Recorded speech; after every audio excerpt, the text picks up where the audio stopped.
ভণ্ড বাবা খাজা বাবা দেখলে লাগে ডর, ফেরেশতারাই মারবে গুরুজ কবরের ভিতর। বাবারে ফেরেশতারাই মারবে গুরুজ কবরের ভিতর। বাবা আবার গাজা খাইয়া নাচে বাবা ন্যাংটা হইয়া।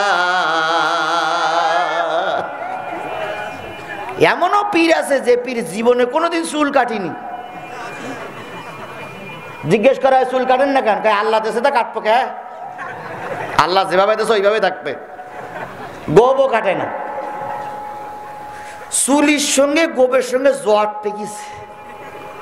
মোষও কাটে না, দাড়িও কাটে না, তেলও মাখে না, সাবানও মাখে না।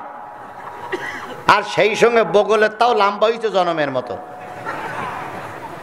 সে যে এক বিদঘুটি অবস্থা। আরো কত জায়গায় যে আছে, পাও কাটে না। তাহলে কি মানুষ বলে মনে হয়? এই জাতীয় লোক আমার সমাজে ব্যবসা ঠিক মতনই চলতেছে। কথা বলেন ঠিক না বেঠিক? এই জাতীয় লোকদের ব্যবসায় কোনো বাধা নাই, যত বাধা হক্কানি আলেমদের উপরে। এ জাতীয় লোকেরা খানকা তৈরি করে, এ জাতীয় লোকেরা ওরস তৈরি করে বসে রয়েছে, আর বিশ্বনন্দিত আলেম জেলখানায় বসে বসে কাঁদতেছে।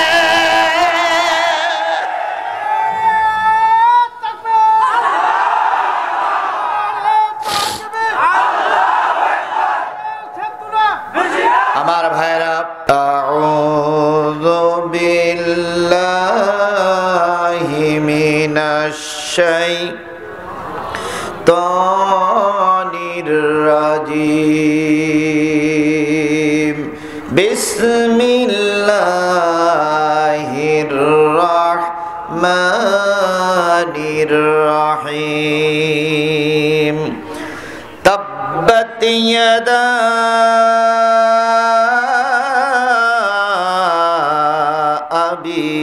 লাহাবিন ওয়া তাব, মা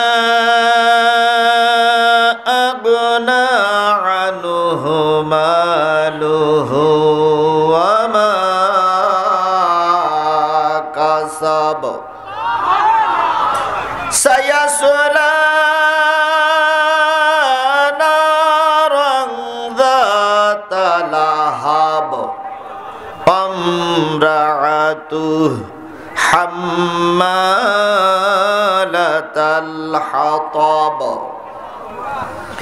في جيدها حبل من مسد، صدق الله المولانا العظيم. قال النبي صلى الله عليه وسلم كما تكونون কাযালিকা ইউআম্মারু আলাইকুম। ইন্নাল্লাহা ওয়া মালাইকাতাহু ইউসাল্লুনা আলান নবী ইয়া আইয়ুহাল্লাযীনা আমানু সাল্লু আলাইহি ওয়া সাল্লিমু তাসলিমা। اللهم صل على محمد وعلى آل محمد كما صليت على إبراهيم وعلى آل إبراهيم إنك حميد مجيد. اللهم بارك على محمد وعلى آل محمد كما باركت على إبراهيم وعلى آل إبراهيم إنك حميد مجيد. لا إله لا إله لا إله لا إله إلا الله محمد رسول الله. لا إله لا إله لا إله লা ইলাহা ইল্লাল্লাহু মুহাম্মাদুর রাসূলুল্লাহ। সকলে জবান খুলে একসাথে এক বাক্যে বলছি সাল্লাল্লাহু আলাইহি ওয়াসাল্লাম। জয়পুরহাট জেলার আক্কেলপুর উপজেলার পালসা মধ্যপাড়া আহলে হাদিস জামে মসজিদের উদ্যোগে অনুষ্ঠিত হচ্ছে 14তম একদিন ব্যাপী তাফসিরুল কোরআন মাহফিল। 27 নভেম্বর 2021 রোজ শনিবার জয়পুরহাট এবং নওগাঁ জেলা থেকে আগত দিনদার পরেজগার মোত্তাকি মুসলমান ভাই ও বন্ধুগণ, পদ্মায় অবস্থানরতা শ্রদ্ধাশীলা মা ও বোনেরা, সকলকে নিয়ে আবারও সালাম বিনিময় করছি। আশা করছি সবাই মিলে সালামের জবাবটা জোরে সোরে দিবেন। আসসালামু আলাইকুম ওয়া রাহমাতুল্লাহি ওয়া বারাকাতুহু। শুকরিয়া আদায় করছি সেই মালিকের, যে মালিক সকল প্রকার প্রতিবন্ধকতা দূর করে আজকের এই কোরআনের মাহফিল কায়েম করার পরিবেশ তৈরি করে দিয়েছেন। অনেক জায়গায় কোরআনের মাহফিল হতে যেয়ে হচ্ছে না, মাহফিলের একদিন দুই দিন আগে অনেক জায়গায় বন্ধ হয়ে যাচ্ছে। আবার অনেক জায়গায় মাহফিল হচ্ছে, বক্তারও স্টেজে উঠতে দেওয়া হচ্ছে না।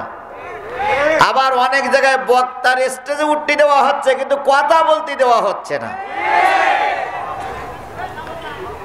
সকল প্রকার বাধা বিপত্তি উপেক্ষা করে যে মালিক এই তাফসীর মাহফিল কবুল করলেন, আমরা সে মালিকের দরবারে সবাই মিলে শুকরিয়া স্বরূপ তার শিখানো ভাষা দিয়ে বলছি আলহামদুলিল্লাহ। আরেকটু জোরে বলুন তো আলহামদুলিল্লাহ। আল্লাহ বলতেছেন সাব্বাহা লিল্লাহি মা ফিস সামাওয়াতি ওয়া মা ফিল আরদ ওয়া হুয়াল আজিজুল হাকীম।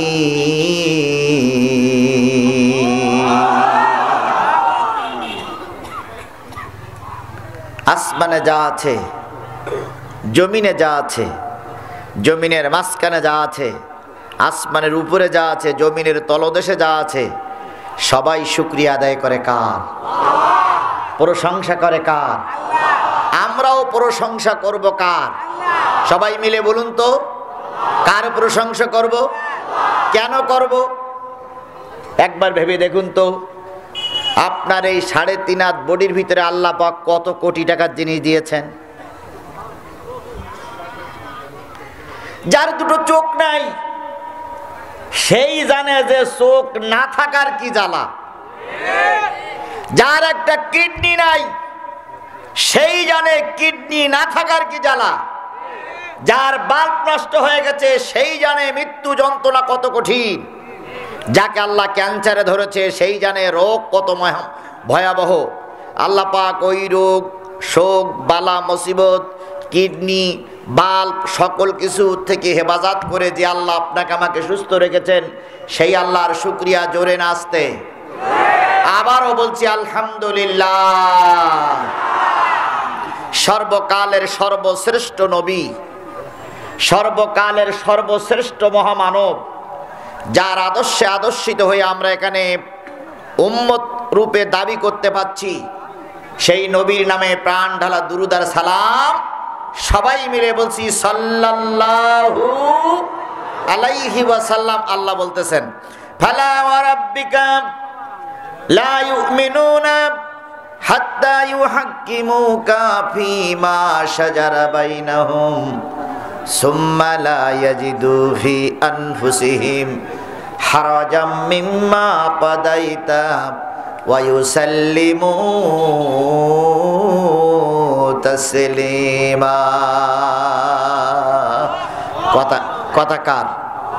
ফালা ওয়া রাব্বিকা, ও নবী তোমার রবের কসম, লা ইউমিনুনা, তারা মুমিন নয়, হাত্তা ইউহাক্কিমুকা ফীমা শাজারা বাইনাহুম, যতক্ষণ পর্যন্ত সকল জায়গায় সন্তুষ্ট চিত্তে নবীর বিচার, নবীর ফয়সালা, আল্লাহর ফয়সালা সন্তুষ্ট চিত্তে মানুষ মেনে নিতে না পারবে।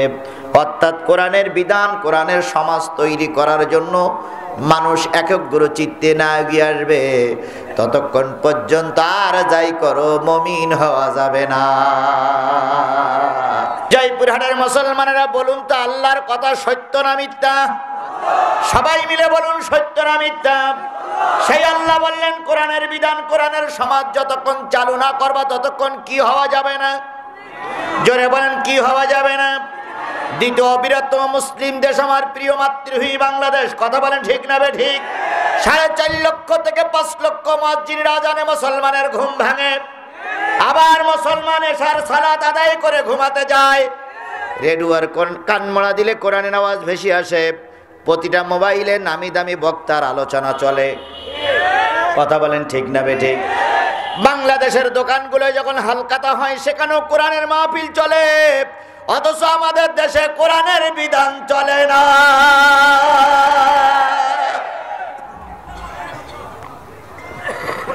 কোরআনের সমাজ, কোরআনের বিধান আমার সমাজে কোন জায়গায় চালু আছে? জোরে বলেন, কোন জায়গায় চালু আছে? কোথাও নাই। যাই একটা গল্প দুচ্চারণা ছিল, তাও আমাদের দেশের একজন মুসলমানেরা ঐক্যবদ্ধ হয়ে সেগুলোরে নির্বাসন দেওয়ার জন্য উঠে পড়ে লেগেছে। কোরআনের শত্রু ইহুদিরা নয়, কোরআনের শত্রু খ্রিস্টানেরা তত নয়, কোরআনের শত্রু বেধর্মীরা নয়, কোরআনের শত্রু মুসলমানদের শত্রু এখন মুসলমানেরা। সুতরাং আমরা এখানে এসেছি কি জানার জন্য? সবাই মিলে বলুন, কি জানার জন্য? সব জিনিসের ভিতরে কিছু না কিছু ভেজাল আছে, কিছু না কিছু ভেজাল সব জিনিসের ভিতরে আছে। যেমন ধরুন সহিহ বুখারী, তাহলে সহিহ বুখারী যদি হয় তাহলে ভুল বুখারী আছে? তা না হলে সহিহ বুখারী হইল কেন? তাহলে নিশ্চয়ই ভুল বুখারী। সহিহ হাদিস তাহলে নিশ্চয়ই জাল হাদিস, নতুবা সহিহ হাদিস হইল কেন? হাদিস হবে একটা, তো সহিহ হাদিস যখন হয়েছে তাহলে জাল হাদিস। এই জন্য জাল হাদিস মোকাবেলা করার জন্য কি হাদিস? সহিহ হাদিস। ভালো করে বুঝবেন।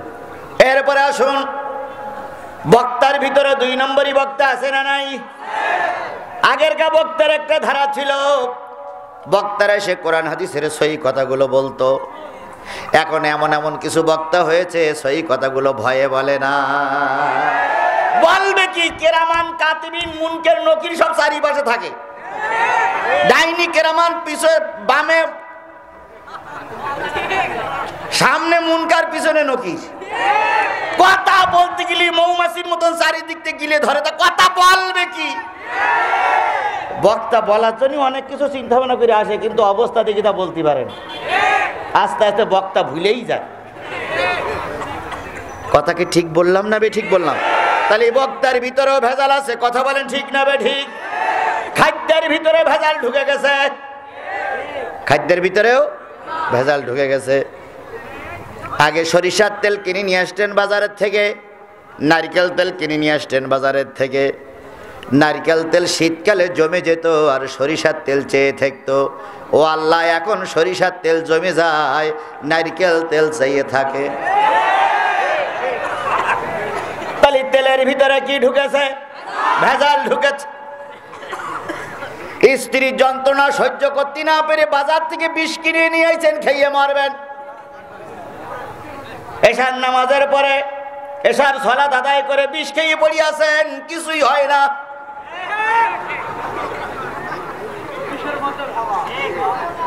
সারা রাত পড়ি থাকলেন, কিছুই হলো না। সকালবেলা ডাক্তারের কাছে বলতে, ডাক্তার সাহেব বিষ খাইলাম, মরলাম না কেন? ডাক্তার কয় বিষের ভিতরেও ভেজাল। কথা কি ঠিক না বে ঠিক? তাহলে হাদিসের ভিতরে ভালো হাদিস আছে, ভেজাল হাদিস আছে। বক্তার ভিতরে ভালো বক্তা আছে, ভেজাল বক্তা আছে। খাদ্যের ভিতরে ভালো খাদ্য আছে, ভেজাল খাদ্য আছে। তারপরে বিষের ভিতরে ভালো বিষ আছে, ভেজাল বিষ আছে। কেবলমাত্র শুধুমাত্র একমাত্র কোরআনের ভিতরে আসল আর নকল বলে কিচ্ছু নাই। কোরআন কোরআনই।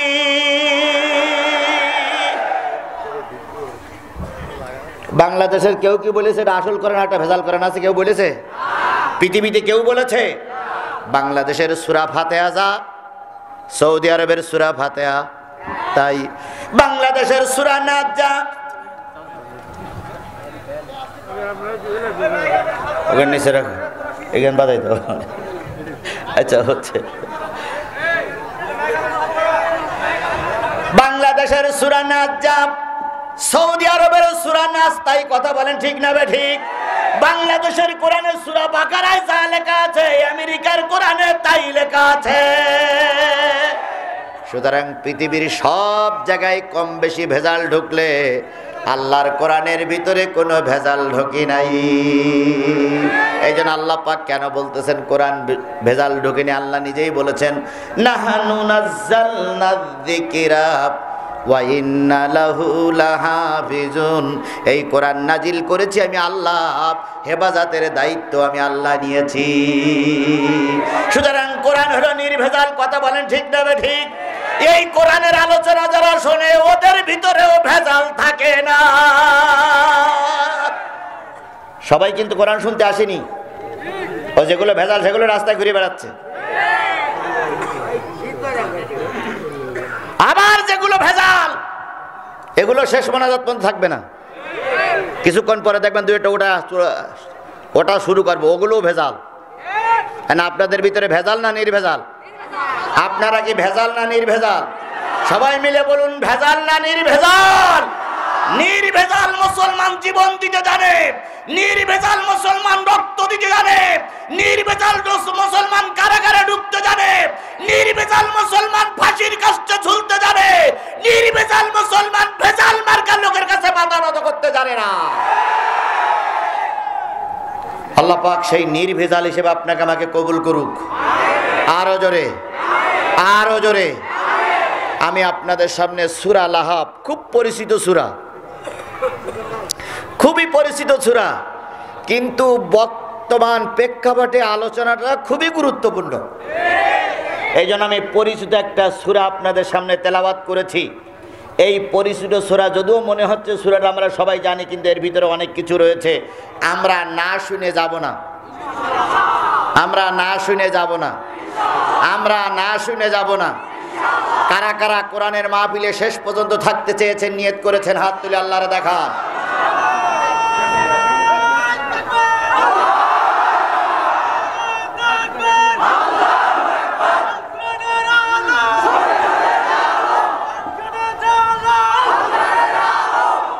এবার আর একটু বলি,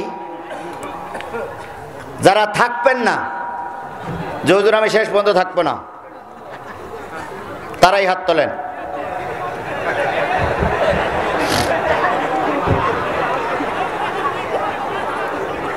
সমস্যা কি? আমরা থাকার জন্য হাত তুলেছি, আপনি না থাকলে হাত তুলতে সমস্যা কি? তোলেন, আমরাও দেখি যে কেরা হাত তোলে। সুবিধা অসুবিধা তো থাকতেই পারে, কথা বলেন ঠিক না ভাই ঠিক? সুতরাং আমার দাবি হলো হাত না তুললে থাকা লাগবে। হাত যদি মনে করেন হাত তুলবা না, তাহলে এখন চল যান।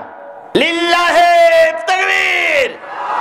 বীর মুসলমান ধরো আল কোরআন, ফিরায়ে আনো সেই হারানো সম্মান। বীর মুসলমান, বীর মুসলমান ধরো আল কোরআন, ফিরায়ে আনো সেই হারানো সম্মান। নারায়ে তাকবীর,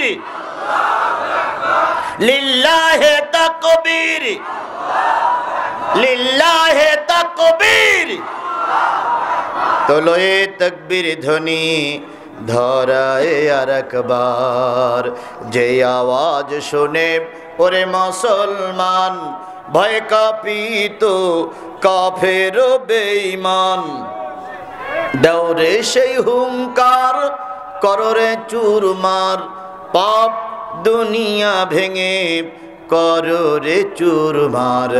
বীর মুসলমান ধরো আল কোরআন, ফিরায়ে আনো সেই হারানো সম্মান। নারায়ে তাকবীর, নারায়ে তাকবীর, তোলোয়ে তাকবীর ধ্বনি, ধরায়ে আর আকবার, লিল্লাহে তাকবীর।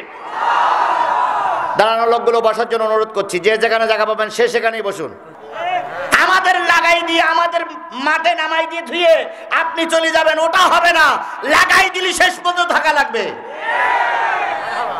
পাকিস্তানি আওলাদের ডেকে নিয়ে আসলাম আমরা, বাংলাদেশে খেলা করতে হবে। কথা বলেন ঠিক না বেঠিক? পতাকা তুললো কেন? তার জন্য হাইকোর্টে মামলা। তাহলে এতই যদি মামলা দেবো, তা ডেকে আনলে কেন? ডেকে এনে মামলা কেন? আমিও ঠিক আপনাদের কাছে বলছি, আমাকে ডেকে নিয়ে আসছেন, এখন কোরআনের আলোচনা চলবে, এখন আমাকে খেলায় লাগাই দিয়ে তুই আপনি যে মামলা দেবেন তা হবে না। থাকা লাগবে। আবারও কারা কারা থাকতে রাজি আছেন? হাত তোলেন। কোন তাকবীর হবে না, হাত নামান। এইবার কারা কারা না থাকতে রাজি তারা হাত তোলেন।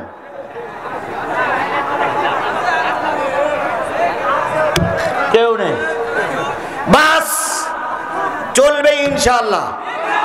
যারা দাঁড়ানো লোক আছেন বসলে খুশি হব, যদি না বসেন দাঁড়াই থাকেন তো চলে যাইয়েন না, কারণ চলে গেলে বিপদ। চলে যাবেন না। আমরা সবাই যেন শেষ পর্যন্ত শুনতে পারি, জানতে পারি, বুঝতে পারি। কি হয়েছে? আল্লাহ আমাদের সবাইকে কবুল করুক, সকলে বলুন আমিন। আমার বন্ধুগণ, কোন সূরা থেকে আলোচনা করব? একেবারে প্রথম দিক যখন সূরা ইসলাম প্রচার হলো সেই দিকের আলোচনা আমরা এখন করার জন্য চেষ্টা করব। আমার ভাইরা, তাহলে আমরা শুনতে আসলাম, জানতে আসলাম কি? নির্ভেজাল কোরআন। কি? জোরে বলেন, কি কোরআন? আরো জোরে বলেন। আল কোরআন শুনতে এসেছি। এই কোরআন শুনতে এসে আমাদের সমাজে অনেক লোক বিপদে পড়তেছে, আবার অনেকে আরামে আছে। কথা বলেন ঠিক না ঠিক? বলুন তো, কোরআনের আলোচনা করা এখন ভালো, যদিও ভালো মনে করি, বিপদ আছে না নাই? কোরআনের কথা বলতে গেলে তাও কিছু কিছু ভয় লাগে। কোন কথা জানি কোন কথা দিয়ে বেরিয়ে যায়, কারা জানি গায়ে লেগে যায়। এই জন্য এখন আগের যে বক্তারা ভালো ভালো ওয়াজ করতে, এখন আর করতে পারে না, কারণ বিভিন্ন সমস্যার সম্মুখীন। যদি এখান থেকে বেরিয়ে যায়, রাস্তায় ব্যারিকেডে পড়ে। এখন ওরকম বিপদ আমার পরেও আছে না নাই? সকলের পরে আছে, তারপরে কোরআনের কথা বলতে হয়, কারণ এই বিপদের চাইতে বড় বিপদ হলো আল্লাহর দরবারের বিপদ। আমি প্রায় বলি, মাস্টার ছাত্রের কাছে জিজ্ঞেস করছে, বলো তো, পানিতে কুমির, ডাঙায় বাঘ, দুটো কোন পথ? পানিতে কুমির, ডাঙায় বাঘ, দুটো কোন পথ? প্রথম ছাত্র বলতেছে, স্যার আমি পড়ে আসিনি, বলতে পারবো না। দ্বিতীয় ছাত্র বলতেছে, আমি পড়ে আসিনি, বলতে পারবো না। পিছনে ছিল একটা কম লেখাপড়া করা ছাত্র, সে বলতেছে, স্যার পানিতে কুমির আর ডাঙায় বাঘ, এটা বই খাতায় কোন পথ লেখা আছে তা জানি না, তবে এ দুটো যে বিপদ, এর ভিতরে কোনো সন্দেহ নাই। আজকে আমরা মঞ্চে বসেও বিপদ, কারণ এখন যদি হক কথা না বলি ধরা খেতে হবে কার কাছে? আর যদি হক কথা বলি ধরা খেতে হবে মানুষের কাছে।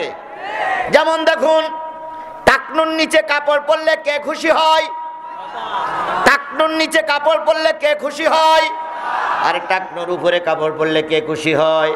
কিন্তু এখন যদি টাকনুর উপরে কেউ কাপড় পরে চলে, কোনো ছাত্র যদি চলে, কোনো লোক যদি চলে, সমাজে তাকে মৌলবাদ বলে গালিগালাজ করা হয়, বলা হয় একটা মৌলবাদী, আমাদের সমাজের লোক না।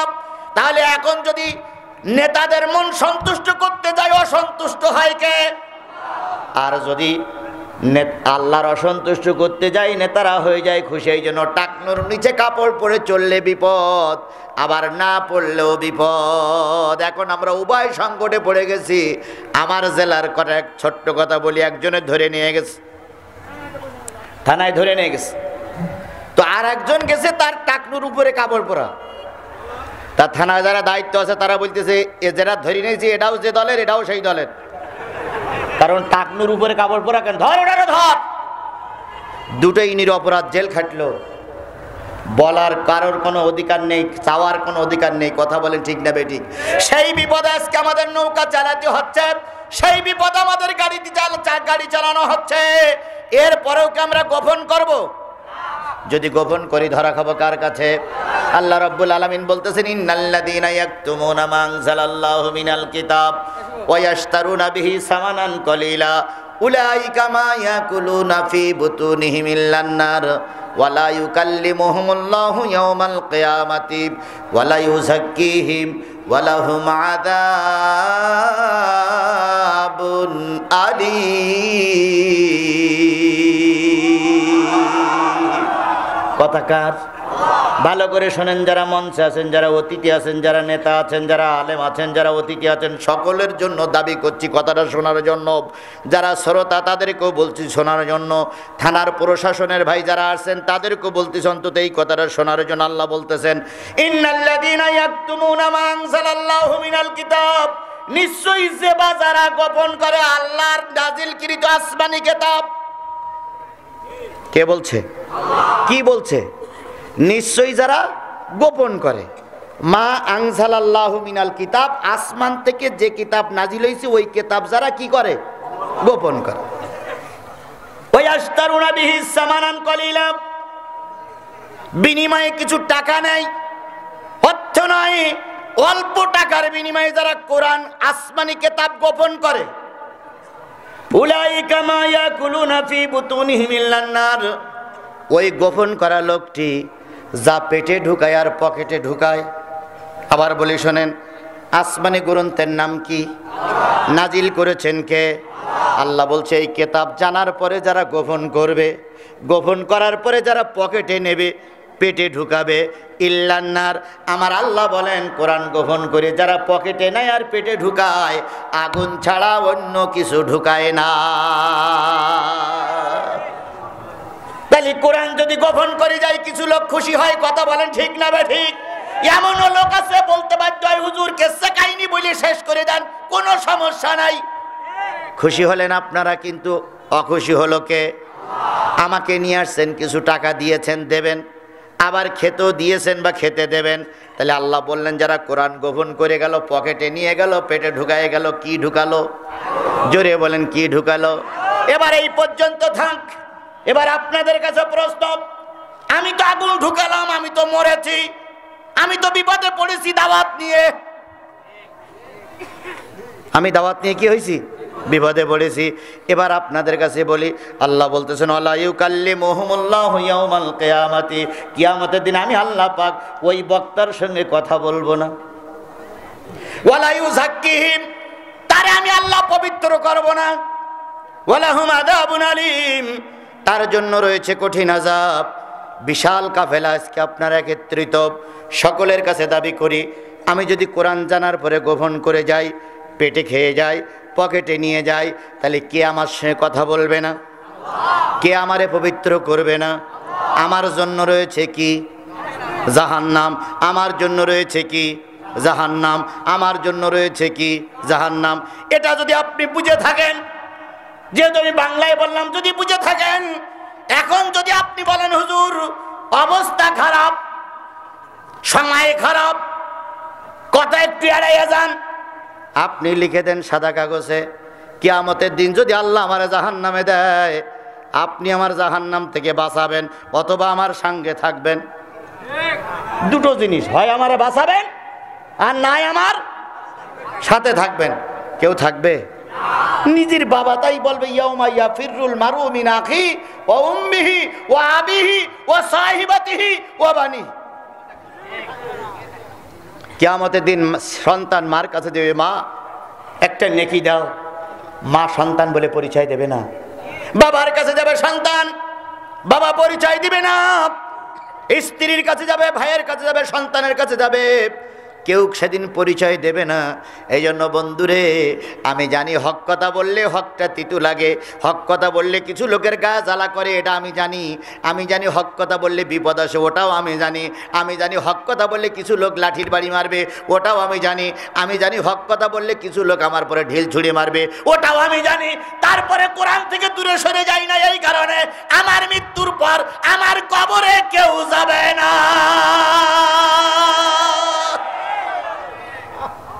এবার আসুন, মান সুইলা আন ইলমিন আলিমাহু সুম্মা কাতামাহুল জিমু ইয়াউমাল কিয়ামাতি বিলিজামিন মিনান নার।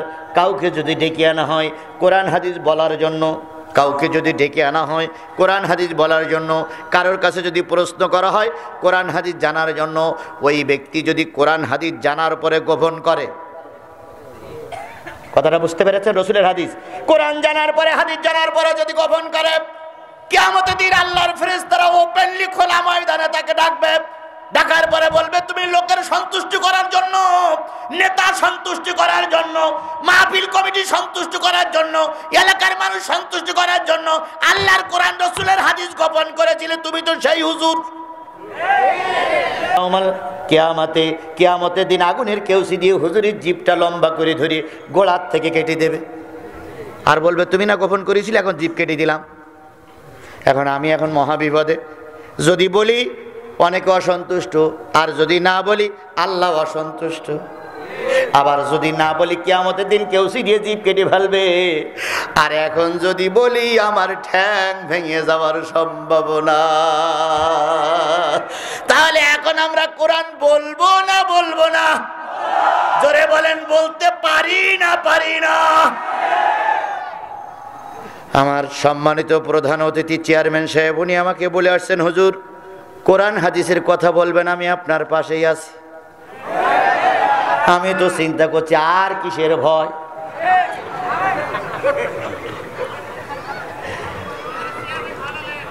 আপনার কাছে চেয়ারম্যান ভালো না হলে দুবার পাস করেছে। আমি এসেই বলি, ভাই পরীক্ষা হয়ে গেছে না হবে? তো কাছে না, পরীক্ষা হয়ে গেছে। সুতরাং আমি কোরআন থেকে আলোচনা করতে চাই।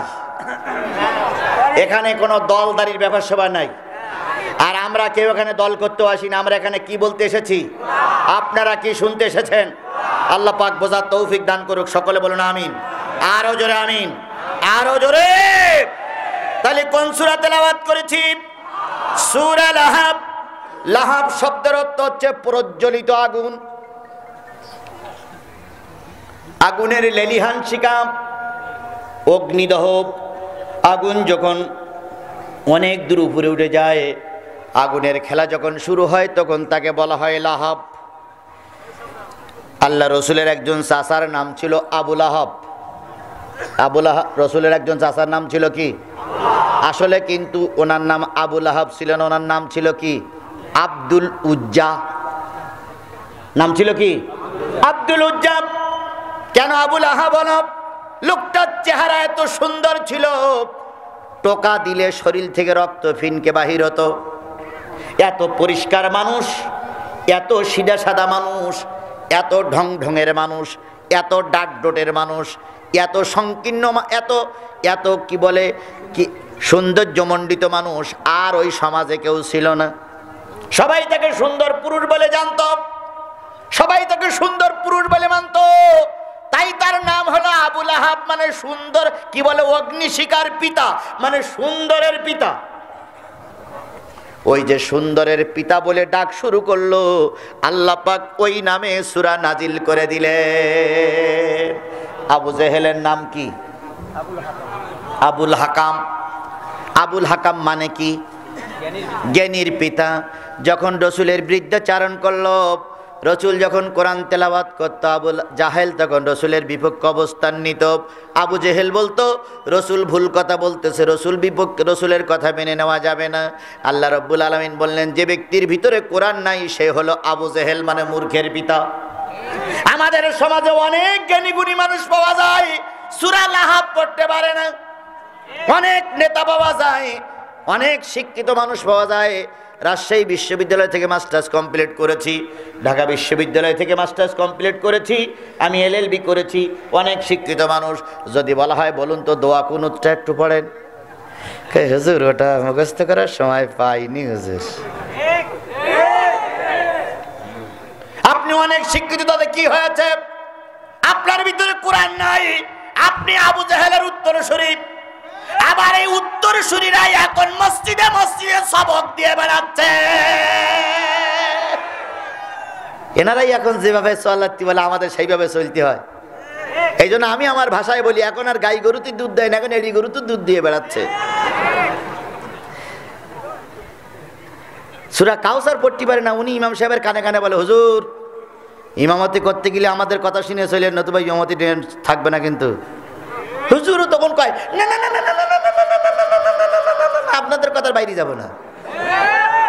ওই ইমাম সাহেবের পিছনে নামাজ পড়লে তোমারও হবে না, ইমামেরও হবে না। ইমাম স্বাধীন, কথা বলেন ঠিক না ঠিক? ইমাম খুতবায় কোন আলোচনা করবো ওটা ইমামের এখতিয়ার। কোন নেতা যদি ইমামকে এখতিয়ারের বাইরে কোনো কথা বলে, ইমামও শেষ, নেতাও শেষ। আমাদের সমাজে এখন তারাই নেতৃত্ব দিয়ে বেড়ায় যারা সূরা ইখলাস সহি করে পড়তে পারে না। কুলু আল্লাহু আহাদ, আল্লাহ সামাদ, আলাম তারা কাইফা ফালা ফালাই রাব্বুকা, পুকুর শুদ্ধ পানি পোড়া, গ্রাম শুদ্ধ খা, আল্লাহু আকবার। উসুমনি জুদুমনি বুদুমনি সানে, এই রোজা রেখে দিলাম রমজানের সানে। এই জাতীয় লোকেরাই এখন আমাদের সমাজে মাতব্বর। আল্লাহ রাসূল বলেছেন কিয়ামত তখনই নিকটবর্তী হবে যখন মূর্খরা সমাজের নেতৃত্ব দেবে। আজকে আমার সমাজে মূর্খরাই নেতৃত্ব দিয়ে বেড়াচ্ছে। জোরে বলেন ঠিক না ঠিক? মূর্খ তারাই যাদের ভিতরে কোরআনের জ্ঞান নাই। সুতরাং আবু লাহাবের নাম আবু লাহাব ছিল না, আবু লাহাবের নাম ছিল কি? আব্দুল উজ্জা। না না, একটা ছাল আর একটা লাগাই দিয়েন না। আবু লাহাবের আসল নাম ছিল কি? আব্দুল উজ্জা। এবার বলুন তো, আবু লাহাব রসুলের আপন চাচা না চাচাতো চাচা? আবু জেহেল রসুলের আপন চাচা না চাচাতো চাচা? আবু জাহেল হলো রসুলের যেটা তো চাচা বা চাচাতো চাচা, আর আবু লাহাব ছিল রসুলের আপন চাচা। রসুলের একটা চাচার নাম ছিল হযরত আব্বাস, রসুলের একটা চাচার নাম ছিল আবু তালিব, রসুলের একটা চাচার নাম ছিল আমির হামজা, রসুলের একটা চাচার নাম ছিল আব্দুল উজ্জা বা আবু লাহাব। কথা কি বুঝতে পেরেছেন? আর ওগুলো সব ছিল গ্রামের প্রতিবেশী চাচা। আমার ভাইয়েরা, আল্লাহ রসুলের পরে প্রথম যখন 1-2 বছর 3 বছর হয়ে গেছে, আল্লাহ রাব্বুল আলামিন বললেন, নবী গো ওয়াংজির আশিরাতাকাল আকরাবিন, আপনি আপনার নিকটতম আত্মীয়র কাছে কোরআনের দাওয়াত পৌঁছায়া দেন। কু আনফুসিকুম ওয়া আহলিকুম নার, তুমি নিজে বাঁচো, পরিবারকে বাঁচাও, তোমার সমাজকে বাঁচাও, তোমার এলাকার লোকদের বাঁচাও। দাওয়াত বাইরে করা যাওয়া লাগবে না। খাইয়ে দাইয়ে বেডিং পত্র বেশে ওই বাইরের মসজিদে দাওয়াত করা লাগবে না। আগে দাওয়াত দাও তোমার ঘরে। নিজের বউ কোন জায়গায় থাকে তার ঠিক নাই, তুমি টোপলা বইয়ে ঘুরে বেড়াও, কোনো কাজ হবে না। আগে নিজে বাঁচো, তারপর অন্য লোকের বাঁচাও। আমাদের সমাজে অসৎ জিনিসটাই চালু হয়েছে বেশি। আগের পীরের দরবারে গেলি বেনামাজি নামাজি হতো, আগের পীরের দরবারে গেলে বেনামাজি নামাজি হতো। আগের পীরদের দরবারে কোনো বেপদ্দা নারী গেলি পদ্মানসীন হয়ে চলে আসতো। আর এখন যে তথাকথিত ভণ্ডর দল আবির্ভূত হয়েছে, এদের দরবারে যদি কোনো নামাজি যায়, পীরির ভাব দেখে মনে করে পীরও নামাজ পড়ে না, আমার নামাজ পড়ার দরকার কি? বাড়ি এসে কয় মুরিদ হয়েছে, পীর নামাজ পড়ে না, আমার নামাজের দরকার কি? আগের পীরদের দাড়ি থাকতো সামনে, আর এখন পীরদের দাড়ি থাকে পিছনে।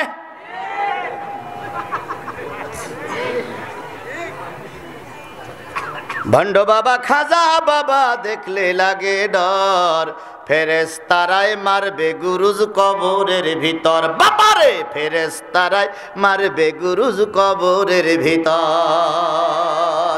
বাবা আবার গাজা খাইয়া নাচে বাবা ন্যাংটা হইয়া। এমনও পীর আছে যে পীর জীবনে কোনোদিন চুল কাটিনি। জিজ্ঞেস করা হয় চুল কাটেন না কেন? আল্লাহ দেশে তা কাটবো কে? আল্লাহ যেভাবে দেশে ওইভাবে থাকবে। গোবও কাটে না। চুলির সঙ্গে গোবের সঙ্গে জট পেকিছে। মোষও কাটে না, দাড়িও কাটে না, তেলও মাখে না, সাবানও মাখে না। আর সেই সঙ্গে বগলের তাও লম্বা হয়েছে জনমের মতো। সে যে এক বিদ্যুটি অবস্থা। আরো কত জায়গায় যে আছে, পাও কাটে না। তাহলে কি মানুষ বলে মনে হয়? এই জাতীয় লোক আমার সমাজে ব্যবসা ঠিক মতনই চলতেছে। কথা বলেন ঠিক না বেঠিক? এই জাতীয় লোকদের ব্যবসায় কোনো বাধা নাই, যত বাধা হক্কানি আলেমদের উপরে। এ জাতীয় লোকেরা খানকা তৈরি করে, এ জাতীয় লোকেরা ওরস তৈরি করে বসে রয়েছে, আর বিশ্বনন্দিত আলেম জেলখানায় বসে বসে কাঁদতেছে।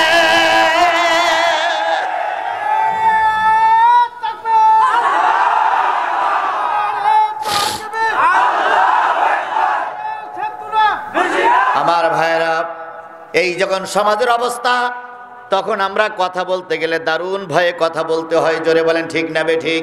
তারপরেও জিহাদি ভয় পাইনি, ভয় পাবে না।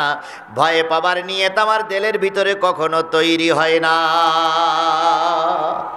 কখনোর জন্য, একটা সেকেন্ডের জন্য, একটা মিনিটের জন্য আমি মৃত্যুকে পরোয়া করি না।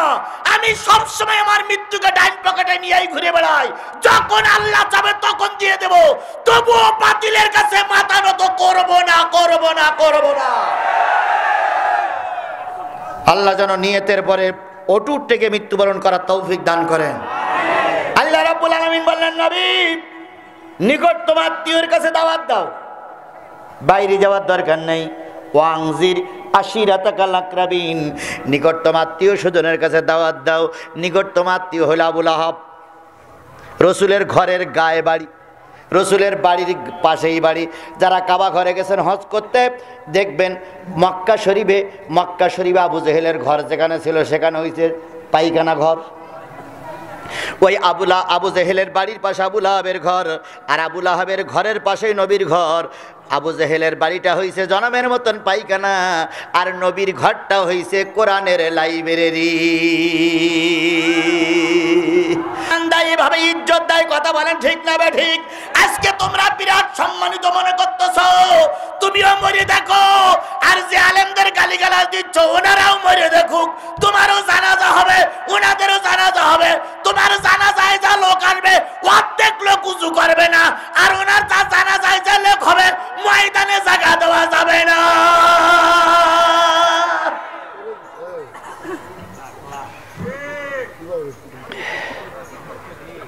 করোনার সময় বাংলাদেশের একজন বিরাট নেতা মারা গেল, যে নেতার কলমের খোসায় বড় বড় আলেমদের ফাঁসি হলো,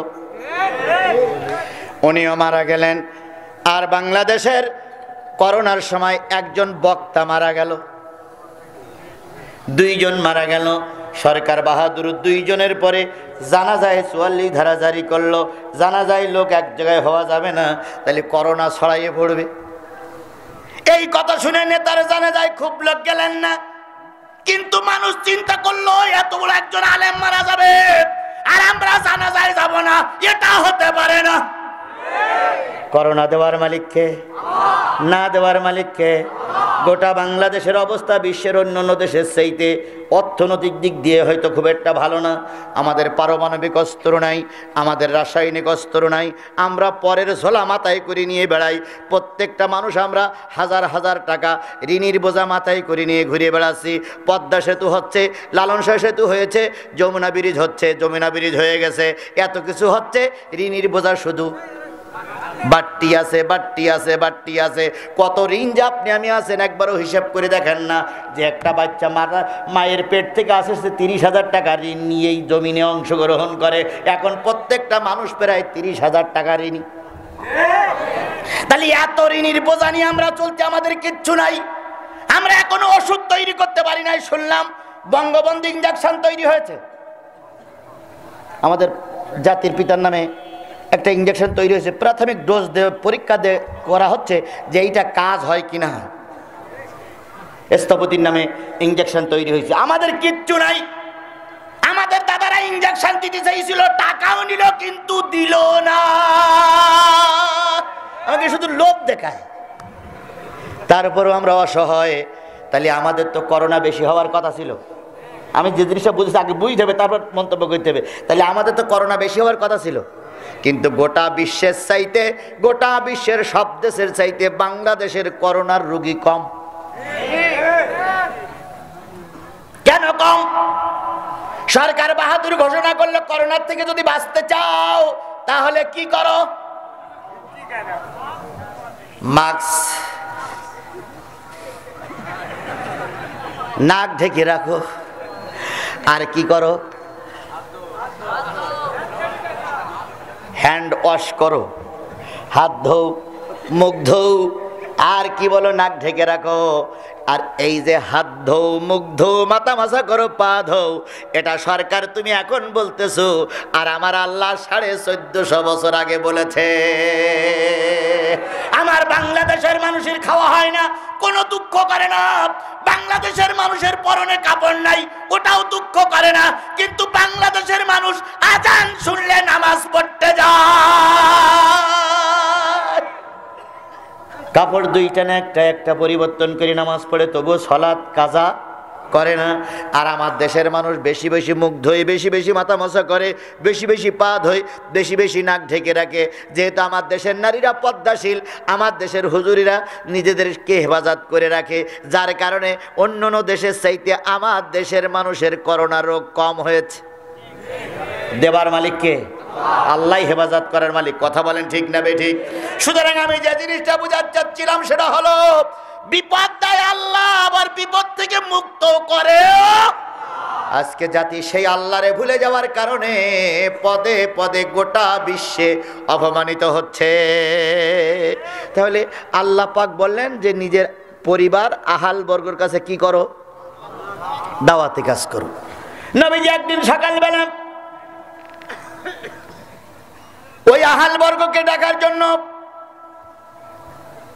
পাহাড়ে চললেন। পাহাড়ে চড়ে বললেন, ইয়া আব্দুল মান্নাফ হা হা, ইয়া কুরাইশ হা হা, ইয়া আবু সুফিয়ান হা হা। তার মানে হলো, আব্দুল মান্নাফের গোষ্ঠীরা, হে কুরাইশ গোষ্ঠীরা, হে রসুলের পরিবারের গোষ্ঠীরা, তাড়াতাড়ি এসো, একটা আশ্চর্য সংবাদ আছে। কি আছে? আশ্চর্য সংবাদ আছে, যে সংবাদটা 100 সত্য। আবু লাহাব বেরিয়ে আসলো, আবু জাহেল বেরিয়ে আসলো, উতবা, সাইবা, ওয়ালিদ ইবনে মুগিরা সব বেরিয়ে আসলো। হাদিস শরীফে পাওয়া যায় প্রায় 40 জন বড় বড় কাট্টা কাট্টা নেতা বেরিয়ে আসলো। কারণ রসুল যেটা বলে এই কথাটাই সত্য। ইতিমধ্যে রসুল কখনো কোনো মিথ্যা কথা বলেন নাই। আজকে নিশ্চয়ই কোনো সত্য কথা বলবে, ভালো কথা বলবে। রসুলের পাশে যখন আসলেন, আল্লাহর নবী তখন জাতিকে ডেকে বললেন, হে আমার জাতি, আমি যদি বলি এই পাহাড়ের পাদদেশে ওই পাশে একদল শত্রু তোমাদের উপর আক্রমণ করার জন্য পেতে বসে আছে, তোমরা কি বিশ্বাস করবা? জাতি বলল, বিশ্বাস করব, কারণ তুমি কখনো মিথ্যা কথা বলনি। আমি যদি বলি ওই পাশে একদল হিংস্র জন্তু অপেক্ষা করছে তোমাদের ঘাড় মটকাবে, জাতি বলল, আমরা বিশ্বাস করব, কারণ তোমরা কখনো মিথ্যা কথা বলনি। এইবার রসুল বললেন, তাই যদি হয়, সারাটা জীবন যদি আমি সত্য কথা বলে থাকি, ও আমার জাতি, ও আমার চাচা, ও আমার পিতৃকুল, ও আমার মাতৃকুল, ও আমার গোষ্ঠী, ও আমার জাতি, শোনো, আমি তোমাদের কাছে একটা সংবাদ দিচ্ছি। আশহাদু আল্লাহ ইলাহা ইল্লাল্লাহু ওয়াহদাহু লা শারীকা লা ওয়া আশহাদু আন্না মুহাম্মাদান আবদুহু ওয়া রাসূলুহু। আবু জাহেল বলতেছে, এই বলার জন্য তুমি আমাদের ডেকে নিয়ে আসলে না? হ্যাঁ, এই তোমার আশ্চর্য সংবাদ। আবু জাহেল চলে গেল।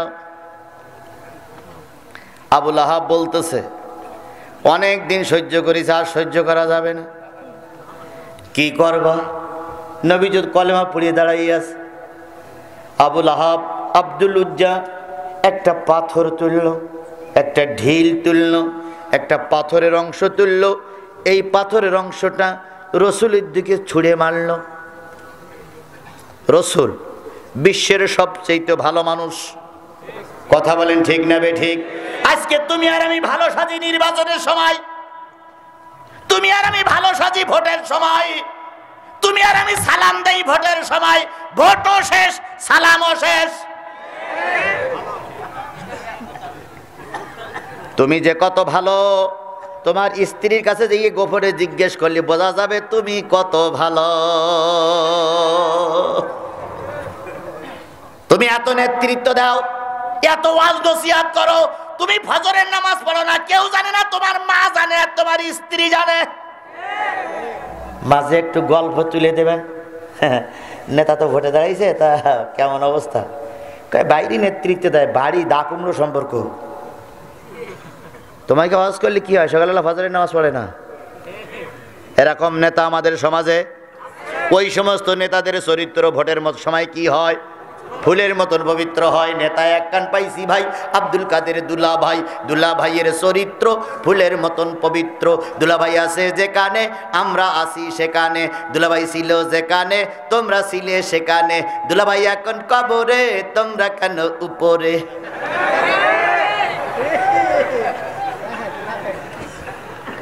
নেতাজি নেতাজি নেতাজি খেলায় আর কত দেখাবি, নেতাজি নেতাজি নেতাজি খেলায় আর কত দেখাবি।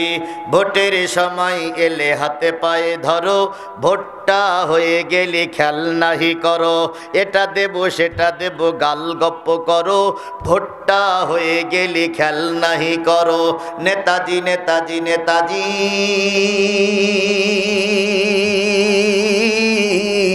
খেলায় আর কত দেখাবি। ভাইরা আমার, বোনেরা আমার, এবারের নির্বাচন অত্যন্ত গুরুত্বপূর্ণ নির্বাচন। এই নির্বাচনে আমার মার্কা হুক্কা মার্কা। হুক্কা মার্কায় ভোট দিয়ে যদি আমাকে জয়যুক্ত করেন, আমি কথা দিচ্ছি আপনাদের ঘরের চালের উপরে একটা করে টিউবওয়েল ফিট করে দেব। ঘরের চালের উপরে টিউবওয়েল ফিট করে দেবে। কথাগুলো কি সঠিক না বেঠিক? বানোয়াট না সত্য?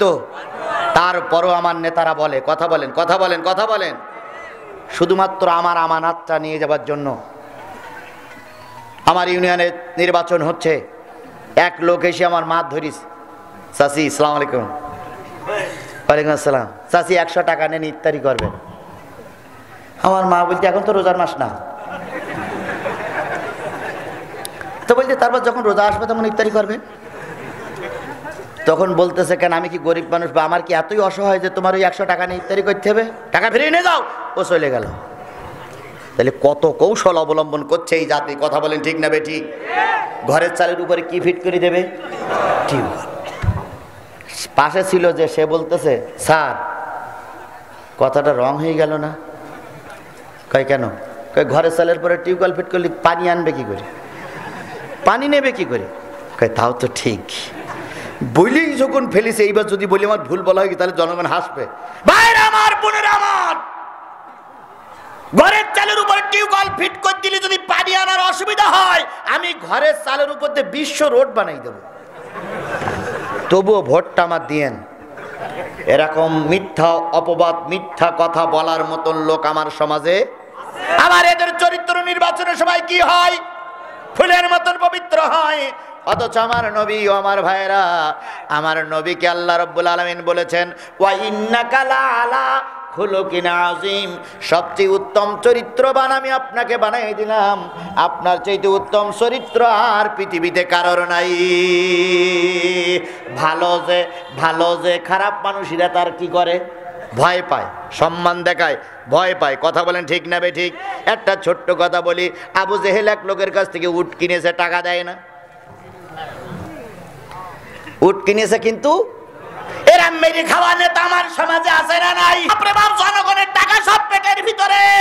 এবার যাই হজ করতে, এসে হয় আজ আল হাজ। অথচ জনগণের টাকা সব কিসের ভিতরে? জনগণের টাকা খেয়ে যত তুমি হজ করো না কেন, কোনো হজ কাজে লাগবে না। আবু জেহেল সমাজের নেতা, উট কিনেছে কিন্তু কি দেয় না? টাকা দেয় না। লোকটা মাঝে মাঝে আসে, চাচা মুরব্বী টাকাটা দেন, পরে পরে গোশ নিয়ে এসে বাজাতে, নেতা টাকা পরে, জানিস বেশি কথা বলবি না, ও গরিব মানুষ বাধ্য। আবু জেহেলের চরিত্র ছিল তাই, কি দেয় না? টাকা দেয় না। একদিন যাই, 2 দিন যাই, 3 দিন যাই, লোকটা শুধু আসে আর যায়, টাকা যখন পায় না। হঠাৎ করে পাশে কাবার চত্বরে কিছু নেতারা ছিল, আবু সুফিয়ান, উতবা, সাহেবা, ওয়ালিদ ইবনে মুগিরা, ওদের কাছে যে নালিশ করলো, তোমাদের এই নেতা উট নিয়েছে, টাকা দেয় না। নেতারা বললো আমরা বিচার করতে পারবো না, তবে একটা জায়গায় গেলে মনে হয় বিচার পাইতে পারি। সেটা হলো ওই যে কাবার পূর্ব প্রান্তে একজন লোক বসে আছে, সঙ্গে কেউ নাই। ওই লোকটা আমাদের কাফেলার থেকে পৃথক হয়ে গেছে, ওই লোকটা আমাদের ধর্ম থেকে পৃথক হয়ে গেছে, ওই লোকটা নতুন এক ধর্মের প্রচার করছে। ওই লোকটার নাম হচ্ছে আব্দুল্লাহর বেটা মোহাম্মদ। ওই লোকটা মোহাম্মদ রসুল্লাহ বলে দাবি করে। ও আল্লাহর বান্দা, যদি পারো ওই লোকটার কাছে দাবি করো, হয়তো তোমার টাকাটা আদায় হতে পারে। না, আবু জেহেল আর মোহাম্মদ সাল্লাল্লাহু আলাইহি সাল্লামের সঙ্গে যে দা কুমড়ো সম্পর্ক, তা কি বাইরের লোক জানে? ও মনে করে যে নালিশ করলেই টাকা পাওয়া যাবে। যেই বলতেছে ভাই, ভাই আমি বাইরের মানুষ, একটা উট নিয়ে আসছিলাম, আপনার নেতা কিনেছে কিন্তু কি দেয় না? টাকা দেয় না। যদি একটু হেল্প করতেন। মোহাম্মদ সাল্লাল্লাহু আলাইহি সাল্লাম উঠে দাঁড়ালেন, কোন নেতা? কই যে আবুল হাকাম, আপনাদের সবচেয়ে বড় নেতা, এই দেশের প্রেসিডেন্ট, এই দেশের বড় নেতা টাকা দেয় না। আল্লাহর নবী শোনার সাথে সাথে আবু জেহেলের বাড়ির দিকে রওনা হলেন। আর নেতারা হাততালি দিচ্ছে, খেলা এবার জমবে।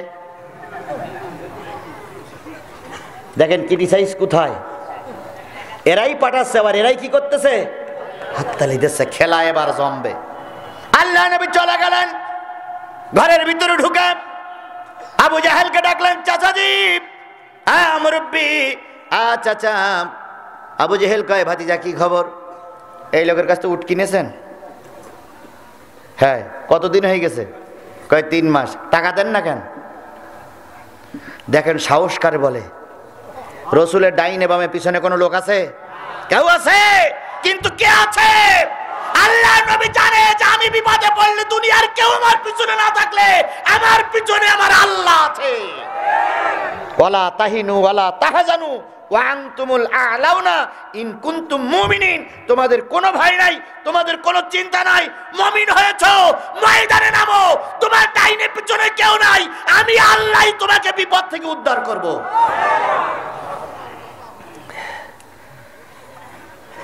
নেতারা সব পিছনে যে উকি ঢুকে মারতেছে, খেলা বাইতে গেছে। এইবার খেলা এক কান লাগাই দিছি। আবু জেহেল বলতে 3 মাস। কয় টাকাটা দিয়ে দেন, টাকাটা দিয়ে দেন, গরিব মানুষ অনেক দূর থেকে আসে, টাকা দিয়ে দেন। আবু জাহেল কয়, ভাতিজা একটু দেরি করো, অন্তত বাক্সটা খোলার সময় দাও। বাক্সটা খুললেন, যেখানে টাকা ছিল টাকাটা গুনে গুনে লোকটারে দিয়ে দিলেন। লোকটার হাত ধরে নবীজি বাইরে চলে আসলেন আর বললেন, ভাইজান একটু দেরি হয়েছে, দুঃখ নিও না, কষ্ট নিও না। লোকটি চলে গেলেন। এবার নেতারা সব ঘরে যেয়ে বলতেছে, আপনি তো বলেন মোহাম্মদের কেউ নেই, একা একা, ওর দেখে কেউ ভয় পায় না, আপনি ভয় পেলেন কে? 3 মাস চালাচ্ছেন, টাকা দেন না, আর আজকে একবার বলি স্যার উনি ফুলফুল করে দিয়ে দিলেন কেন? আবু জেহেল বলছে, আবু সুফিয়ান রে, আমি যা দেখেছি তা তুমি যদি দেখতে কাপড় নষ্ট হয়ে যেত।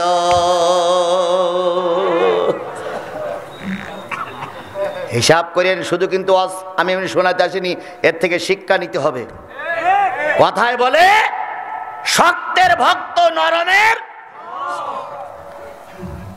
বাংলাদেশে বিশ্বনন্দিত আলেম যিনি এখন কারাবরণ করতেছে, ওনার ক্লাস অনেক থেকে কামেল পর্যন্ত পড়ানোর মতন ওস্তাদ আমার দেশে আছে আছে।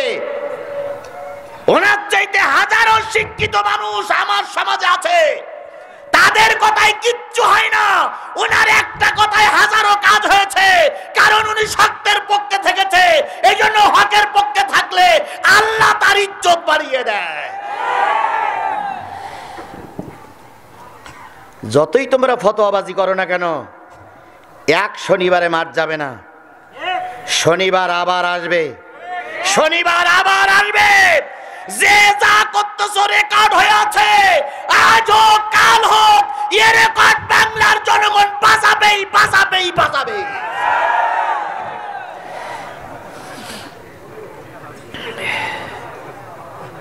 আবু জেহেল কয়, মোহাম্মদের অবস্থা তুই যদি আবু সুফিয়ান দেখতিস তোর কাপড় নষ্ট হয়ে যেত। আবু সুফিয়ান কয়, কি দেখেছেন? কয়, মোহাম্মদ সাল্লাল্লাহু আলাইহি সাল্লাম যখন এসে বলে, চাচা এই উটওয়ালার টাকা দেন, আমি দেখলাম দুই পাশে দুই লোক তরবারি ধরে দাঁড়াই আছে, আর ইশারা করতে, টাকা ফেল, টাকা ফেল, টাকা ফেল। সেই ভয়তে আমি টাকা দিয়ে দিয়েছি। সুবহানাল্লাহ জোরে বলবেন না? ও আমার জাতি, হকের পক্ষে ময়দানে নামো, বাতিলিরা জুতো পাই দেওয়ার সময় পাবে না। তুমি ময়দানে নামতেছো না, তাই বাতিলিরা ময়দান দখল করে আছে। তুমি যখনই ময়দানে নামবা, বাতিলিরা স্যান্ডেলের ফিতা পায়ে দেওয়ার সময় পাবে না, তার আগে ময়দান ছেড়ে পালিয়ে চলে যাবে।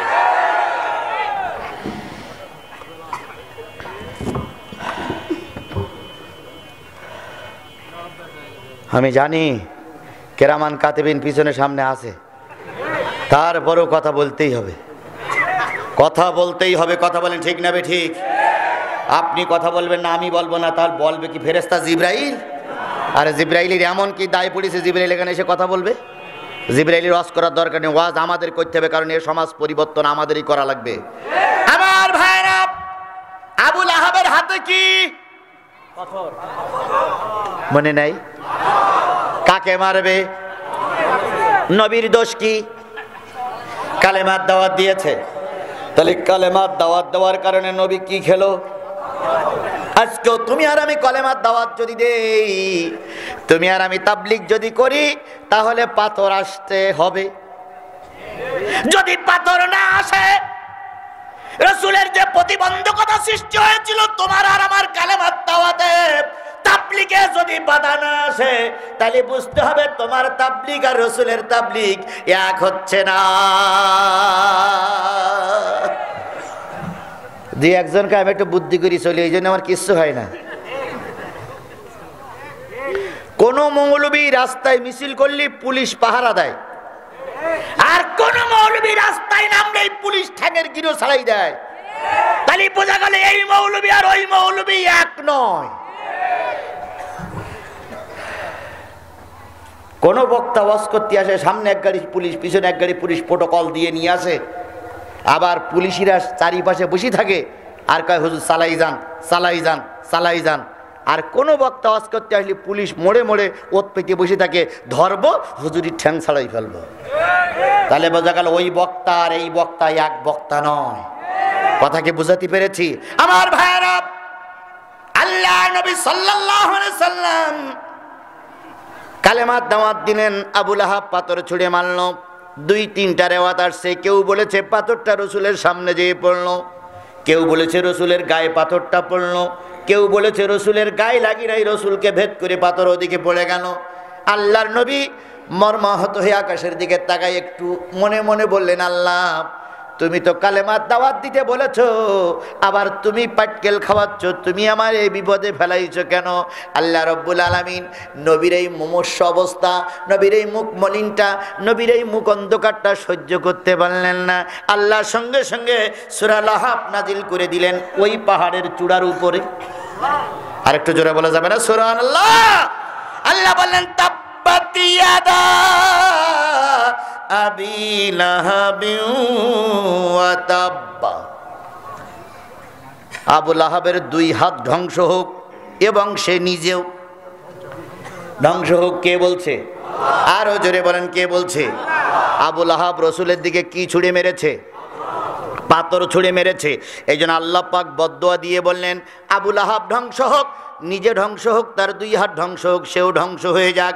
আল্লাহ পাকের এই যে ধ্বংস হোকের দোয়া করা, এটা কি কবুল হবে না হবে না? বদরের যুদ্ধের কিছুদিন পর আবু লাহাবের ঘাড়ে একটা ফুসফুড়ি হলো, সেখান থেকে ক্যান্সারে আক্রান্ত হলো। ক্যান্সার আক্রান্ত হওয়ার পরে আবুল আহাব মৃত্যুবরণ করলো। পরিবারের কোনো লোক তার পাশে ছিল না, পরিবারের সব লোক তাকে বাইরে বের করে দিল। এমনকি যেখানে শহরের ময়লা ফেলা হয় সেইখানে রাখা হলো। আবুল আহাবের দুর্গন্ধ ছড়াইতে শুরু করলো। এক পর্যায়ে আবুল আহাব মারা গেল।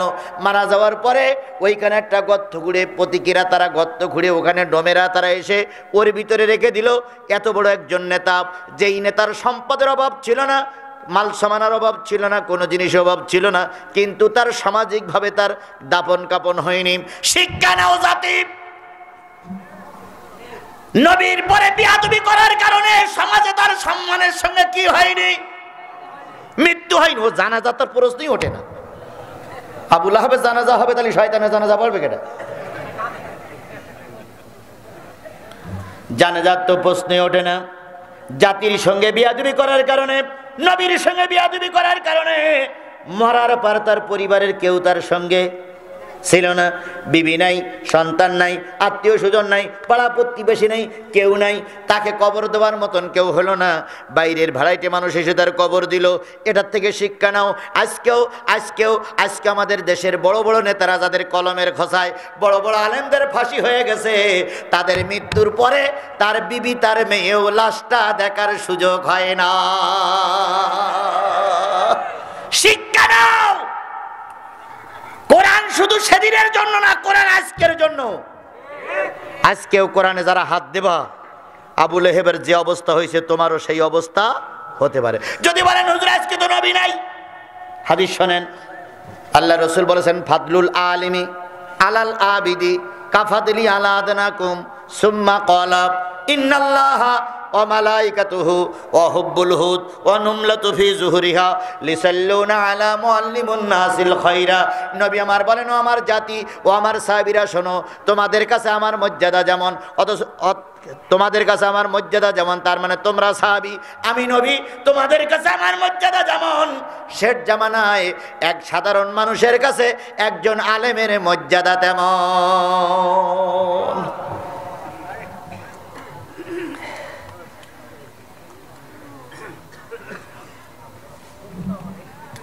দুই একজন ওঠে কেন?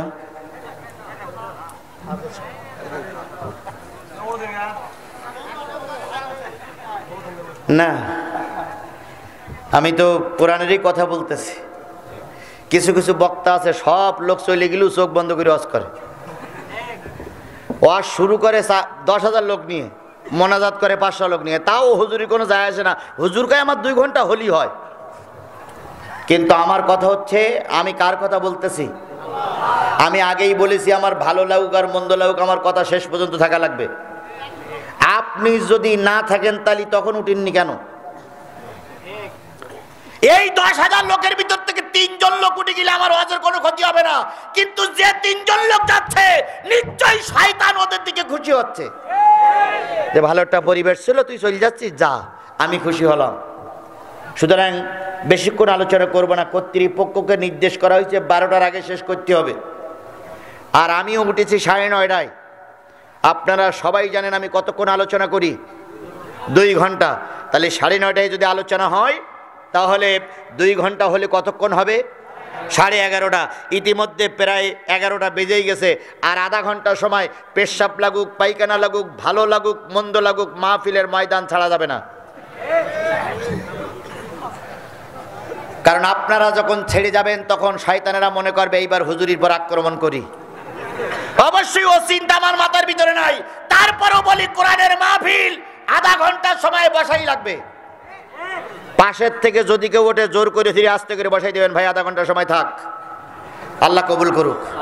রাসূল বলেছেন, তোমাদের কাছে আমার মর্যাদা যেমন, শেষ জামানায় একজন আলেমের মর্যাদা সাধারণ মানুষের কাছে তেমন।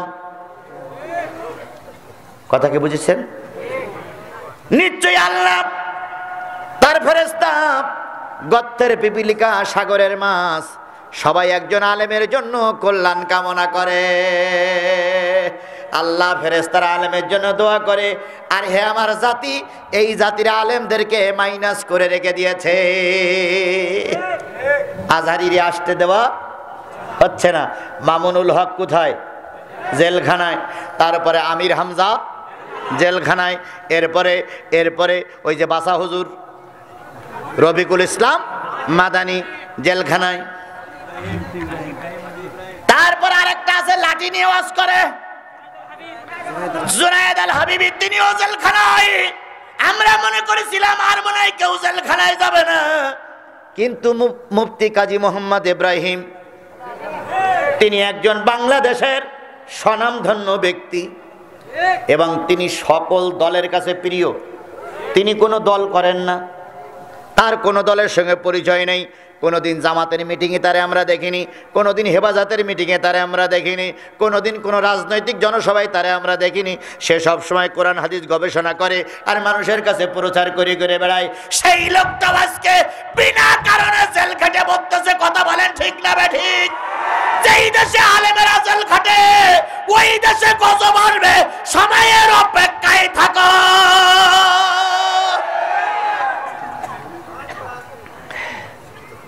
বাকি আছে আর 2-4 জন।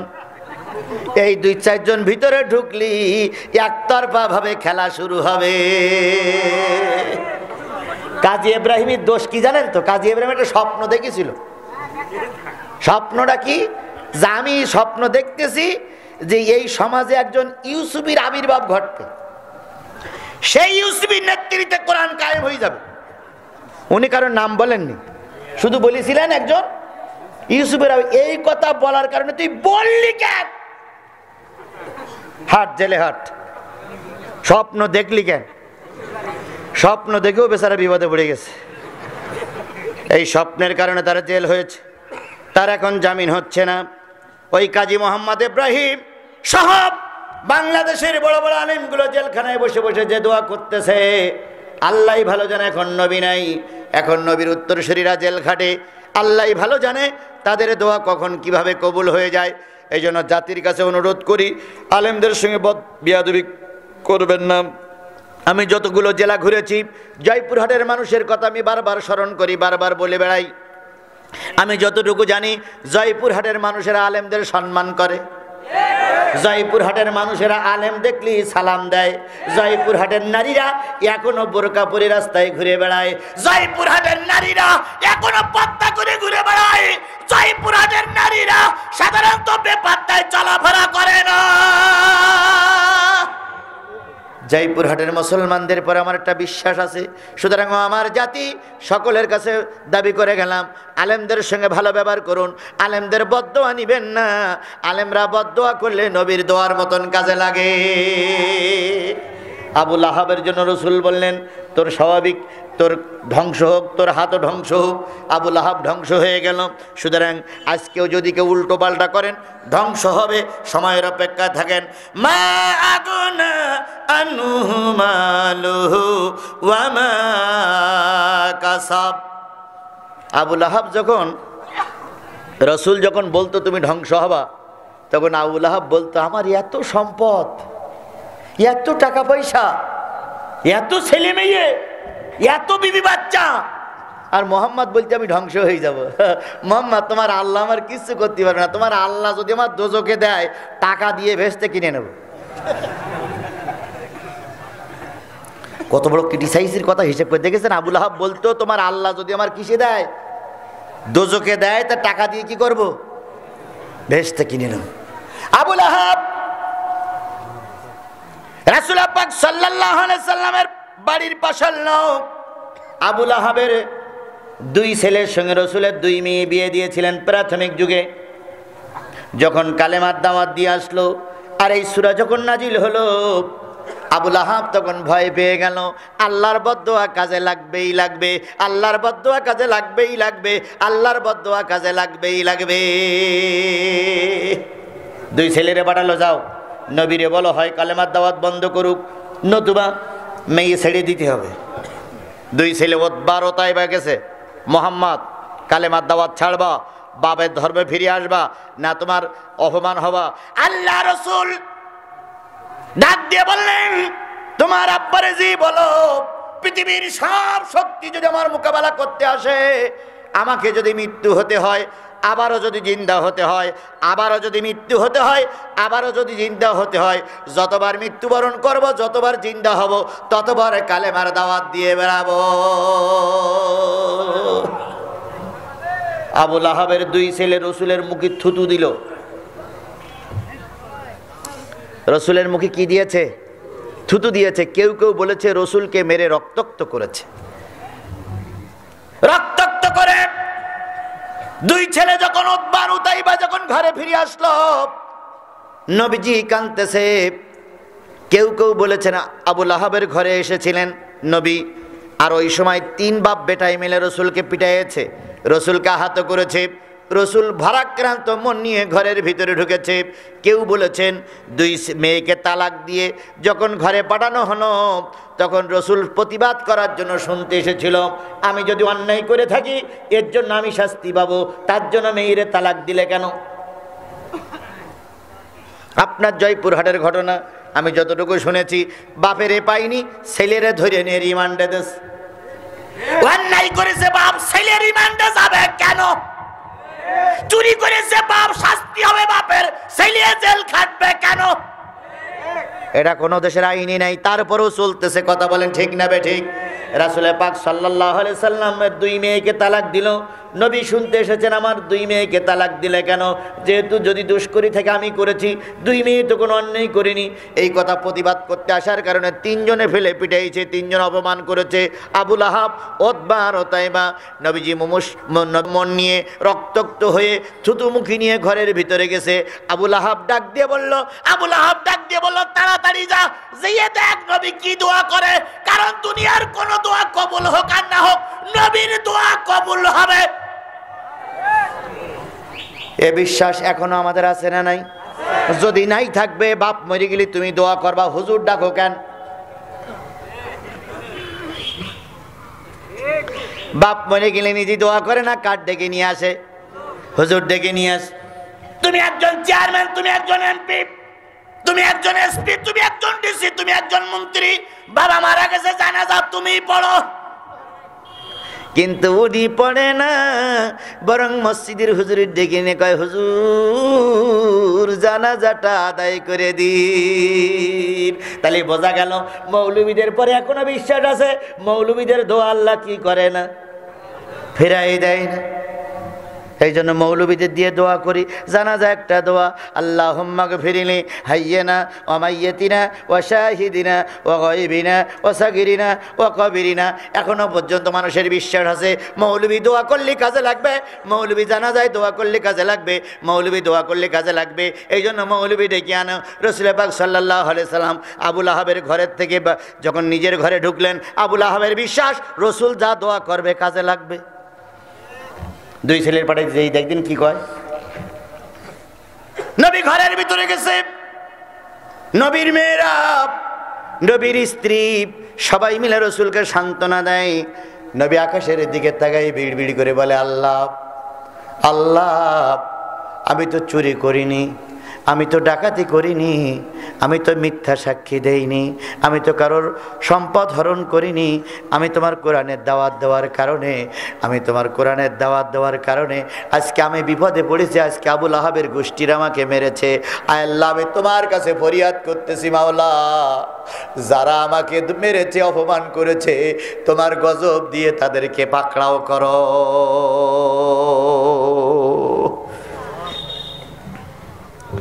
বড় হুজুরির যেদিন রায় হয়ে গেল, বড় হুজুরির এক হাতে ছিল কোরআন আর এক হাতে ছিল একটা পানির পট। উনি যখন গিয়েছিলেন তখন উনি বলেছিলেন, আল্লাহ তুমি জানো আমি তোমার দরবারে ওয়াদা করতেছি, সত্য কথা বলতেছি, আল্লাহ আমি কোনো অন্যায় কাজ করিনি। যারা আমার বিরুদ্ধে রায় দিয়েছে আল্লাহ তুমি তাদের দেখে রেখো। দোয়া কবুল হয়েছে না হয়নি? জোরে বলেন, কবুল হয়েছে না হয়নি? বাংলাদেশের ইতিহাসে প্রধান বিচারপতির 11 বছরের জেল হয়, এটা পৃথিবীতে কোনো ইতিহাস নাই। কোথায় যাব? ক্ষমতার দাপট দেখাও। একদিন আজরাইল ধরবে, একদিন নেতারা পাশে থাকবে না, সেদিন পালানোর জন্য ইঁদুরের গর্ত খুঁজে পাবা না।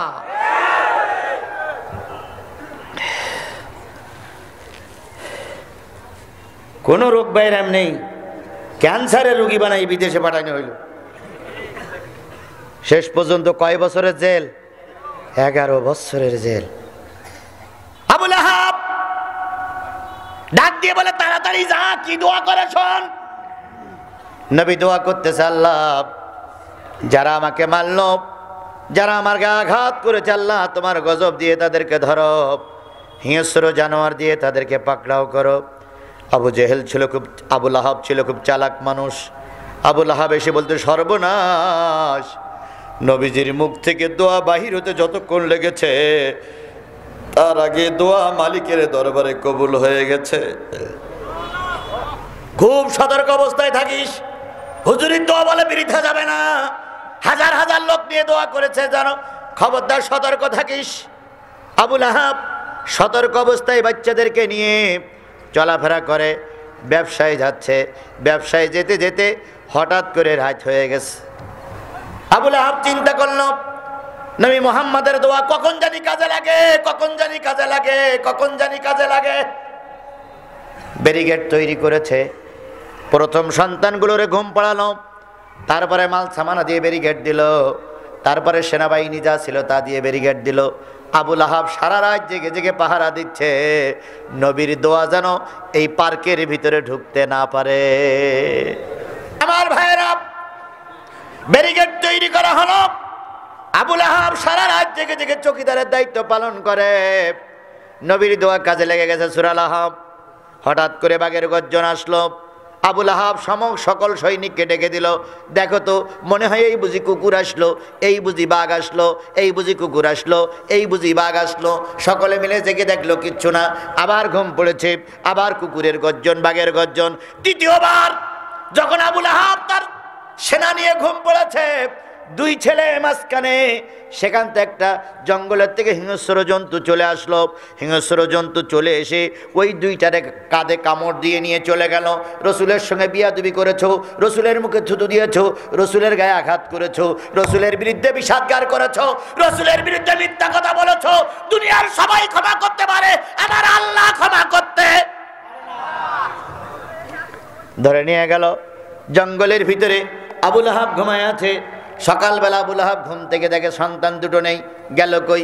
হই হই রই রই, কলিজার টুকরা গেল কই? এখন তো স্লোগান তুলেছে, হই হই রই রই, হুজুররা সব গেল কই? হুজুর ধরো, হুজুর মারো, হুজুর দিয়ে নাস্তা করো, হই হই রই রই, মৌলবীরা গেল কই? হই হই রই রই, হুজুররা সব গেল কই? আমরা এখানে আসছি সবাই তো কোরআনের পক্ষে। জোরে বলেন কিসের পক্ষে? আরো জোরে বলেন কিসের পক্ষে?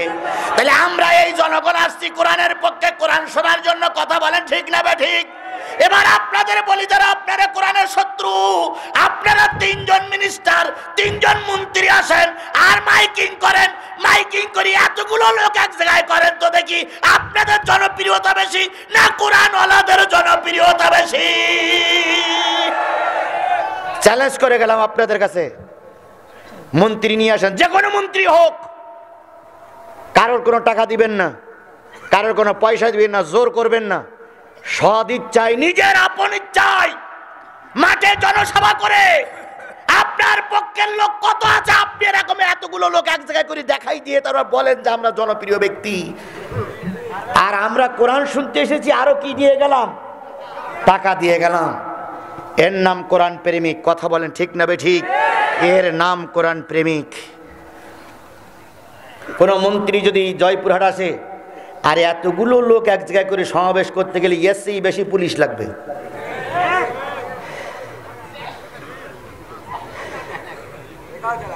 জনগণের চাইতে এখন সমাজে পুলিশ বেশি, কারণ পুলিশ মনে করে যে নেতারা যদি মঞ্চে তুলে দেয় আর আমরা যদি পাশে না থাকি, কোন জায়গার থেকে কোন ঢুস করে দেবে না, চিঠেই বড়ি থাকবে না। আমাদের কি সেই ভয় আছে? জোরে বলেন, সেই ভয় আছে? গোটা দেশে, বাংলাদেশের এমন কোন দেশ, এমন কোন জেলা নয় যে জেলায় গুনাহগার যাচ্ছে না। গোটা জেলায় বাঘের বাচ্চার মতন কথা বলে বেড়াচ্ছি। আমার কোনো বডিগার্ড লাগে না, আমার কোনো পেছনে কোনো লোক লাগে না, কারণ আমি জানি আমার পক্ষে কেউ না থাকলে আমার আল্লাহ আছে। আর আমাদের কয় হুজুরদের জনপ্রিয়তা নেই। আছে কি না প্রমাণ করুন। আমির হামজার ছেড়ে দেন, আজারি রাষ্ট্রী দেন, আজারিরে জয়পুরহাটে সমাবেশ করার সুযোগ করে দেন, আর আপনারা গোটা দেশের বাছাই করা সব নেতারা এসে সমাবেশ করুন। যদি আপনাদের চাইতে আজারির সমাবেশের লোক বেশি না হয়, আমরাও বলবো কোরআন প্রেমিক লোক নাই। যদি বলেন হুজুর ময়দানে পাওয়া যাবে না, কেন ময়দানে পাওয়া যাবে কি? ময়দানে নামলে হয় গুলি খাইতে হয়, নাই মামলা খাইতে হয়। রাস্তায় নামলে গুলি, ঘরে ঢুকলি মামলা, রাস্তাতে মিছিল করে ঘরে আনবো, রাত্রিরে এসে পুলিশ কবে আপনার নামে 17টা মামলা হাঁটেন। এই জন্য আল্লাহর বান্দারা ইচ্ছা থাকার পরেও ময়দানে নামতে পারছে না। কথা বলেন, কথা বলেন, কথা বলেন। সুতরাং আমি যে জিনিসটা বোঝাতে চাচ্ছিলাম সেটা হলো আল্লাহর ওলিদের সম্মান মর্যাদা সারা জীবন ছিল, এখন আছে, কিয়ামত পর্যন্ত থাকবে। কথা বলেন ঠিক না বে ঠিক? আবুল আহাব চারিদিক থেকে ব্যারিকেড করলো, কিন্তু কোনো ব্যারিকেডে রাখতে পারলো না। হিংস্র জানোয়ার ঘাড়ে করে নিয়ে দুইটারে জঙ্গলের ভিতরে নিয়ে গেল, দুইটারে জঙ্গলের ভিতরে নিয়ে ছিঁড়ে গুড়িয়ে তন্ন বিচ্ছিন্ন করে ফেলেছে, কিন্তু এক টুকরা গোশত ওই হিংস্র জানোয়ারে খাই নাই। আল্লাহ তাই বলতে, মা আগনা আনহু মালুহু ওয়া মা কাসাব, তার সম্পদ অপর্জিত সম্পদ কোনো কাজে আসি নাই, কোনো উপকারে আসি নাই। তার ছেলে মেয়ে বলো, বিয়ে বাচ্চা বলো, উপর্জিত সম্পদ তার কোনো কাজে আসি নাই, কোনো উপকার করতে সে পারে নাই। 5টা আয়াতের ভিতরে 2 নম্বর শেষ, 3 নম্বর চলছে। এটাতে হলো দুনিয়ার শাস্তি।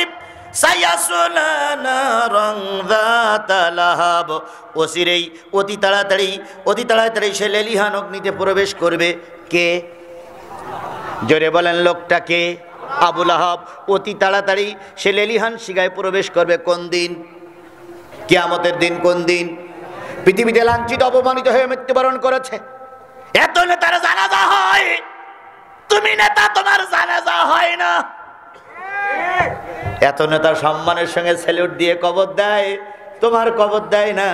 আবার আমার সমাজে কিছু লোক মারা যাওয়ার পরে পুলিশ এসে রাষ্ট্রীয় মর্যাদায় সমাধি করে।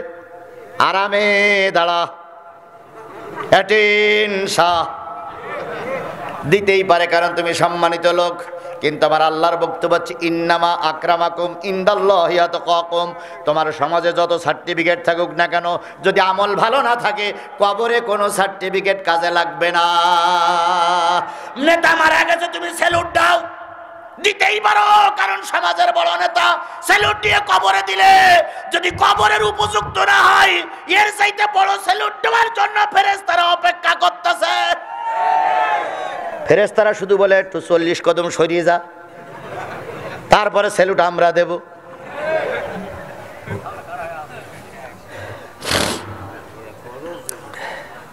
আমি আমার প্রবাদ বাক্যে বলি, আমার চাইতে নেতা বড়, আমার চাইতে নেতা বড়, নেতার চাইতে দল বড়, দলের চাইতে দেশ বড়। মিলাই নেন, আমার চাইতে নেতা বড়, নেতার চাইতে দল বড়, দলের চাইতে দেশ বড়, দেশের চাইতে ঈমান বড়। নিয়ে বেঁচে থাকা যায় না। ওই দেশে থাকার চাইতে হিজরত করাটাই আল্লাহর বিধান। আপনি নেতা হতে পারেন, আপনার অনেক গুণকীর্তন থাকতে পারে, কিন্তু আপনার ঈমান নাই, আল্লাহর কাছে আপনার চাইরা নাও দাম নাই। স্যালুট দিয়ে কি করবেন আপনি? এত স্যালুট কোন জায়গায় নিয়ে যাবেন? এত জোরে জোরে কবরের পাশে স্যালুট, কবর পর্যন্ত লাভাই ওঠে। আজরাইলও মনে হয় ভয় পেয়ে যায়। আপনি স্যালুট দিয়ে রেখে আসলেন, এবার যখন ফেরেশতা এসে জিজ্ঞেস করে, মান রব্বুকা, মান দীনুকা, মান নবিয়ুকা, মান ইমামুকা, কে তোমার প্রশ্নের উত্তর দেবে? যদি উত্তর দিতে না পারো, কোন স্যালুটে, কোন রাষ্ট্রীয় সমাধিতে কবরের আযাব মাফ হবে না, হবে না, হবে না।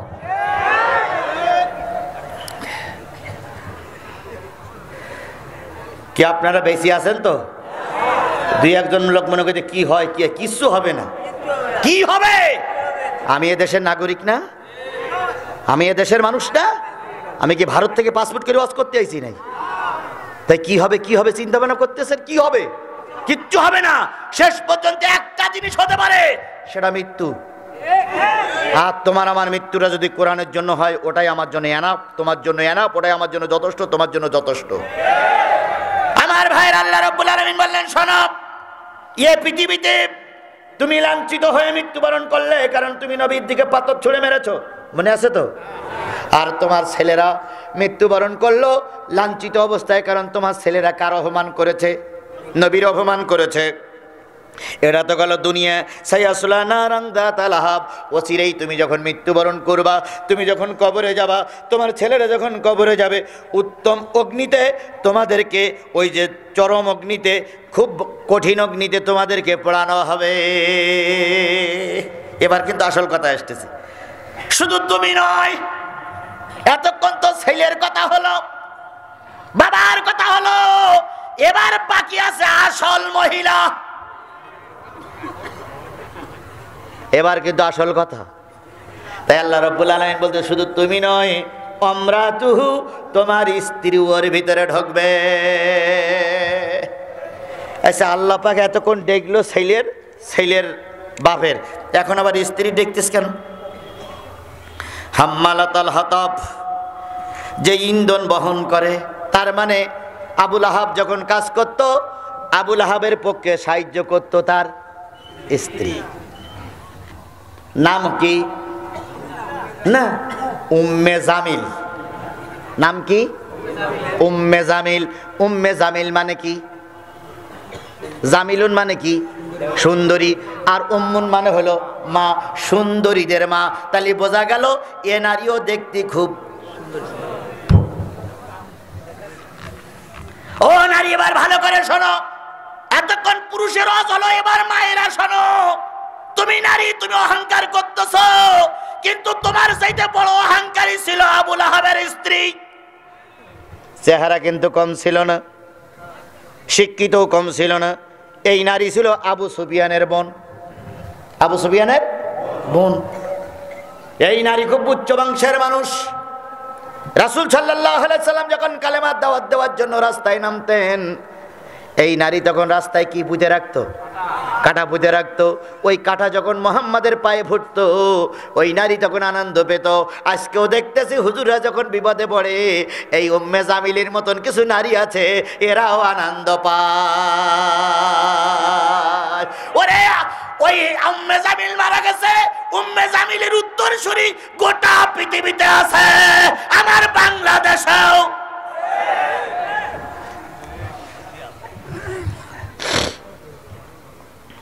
উম্মে জামিল যুগে যুগেই থাকবে। তাই বলে কি রাসূলের উত্তরসূরিরা পথ ছেড়ে দেবে?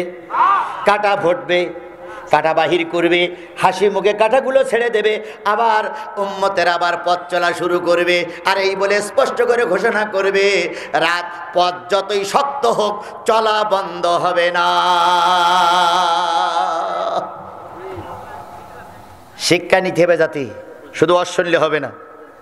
তাহলে উম্মে জামিল তখনও ছিল, এখনো আছে। আমির হামজা যখন মারা গেল, আমির হামজা যখন অহুদের যুদ্ধে মারা গেল, আগের দিন বলেছি, অহুদের যুদ্ধে যখন আমির হামজা মারা গেল, আমির হামজার বুকের পরে বসেছিল একজন মহিলা, নাম কি? হিন্দা। এই হিন্দা ছিল নারী। এই হিন্দার বয়স ছিল 70 বছরের উপরে। এই হিন্দা নামক নারী ওই দিন কাপড় খুলে ফেলেছিল।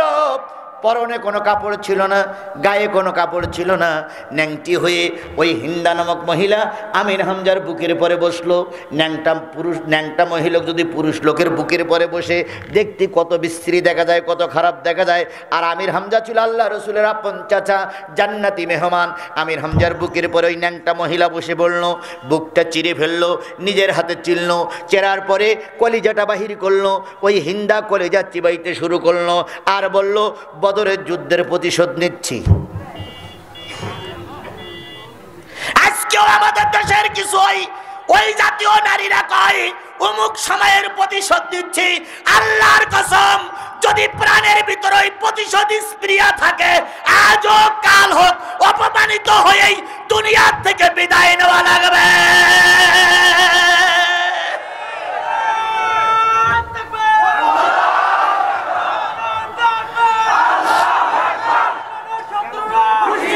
শুধু তাই নয়, শুধু তাই নয়, আমির হামজার চোখ তুলে নিল, আমির হামজার কান কেটে নিল, নাক কেটে নিল, আমির হামজার লজ্জাস্থান কেটে নিল, আমির হামজার আঙুলগুলো কেটে নিল, আমির হামজার পায়ের আঙুলগুলো কেটে নিল, আমির হামজার পুরুষাঙ্গ কেটে নিল, সবগুলো কেটে একটা দড়িতে পেরে মালা পরালো। মালা পরায় গলায় ঝুলাই দিয়ে এই ন্যাংটি হিন্দা মহিলা এবার ওই কলিজাগুলো চিবায় আর গোটা উহুদের ময়দানে ঘুরে ঘুরে বেড়ায় আর কয়, বদরের প্রতিশোধ নিলাম, বদরের প্রতিশোধ নিলাম, বদরের প্রতিশোধ নিলাম, বদরের প্রতিশোধ নিলাম, বদরের প্রতিশোধ নিলাম, বদরের প্রতিশোধ নিলাম বলে চিল্লামিল্লি করেছে। আমার রসুল দারুণ ব্যথা পেয়েছিল, আমার রসুল দারুণ ব্যথা পেয়েছিল।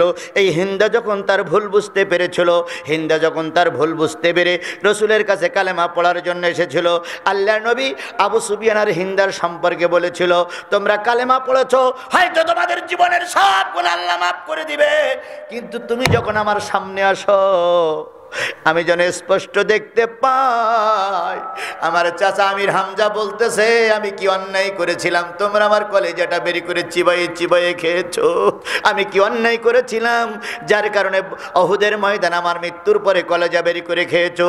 হয়তো একদিন পরিবেশ আসবে ক্ষমা করার পরিবেশ, হয়তো একদিন আসবে জাতি জাতিরে ক্ষমা করে দেবে, কিন্তু আমির হামজার উত্তর শরীরা জান্নাতের সিঁড়িতে ডেকে ডেকে বলবে, ও আমার জাতি হিন্দাদের ভুলে যেও না।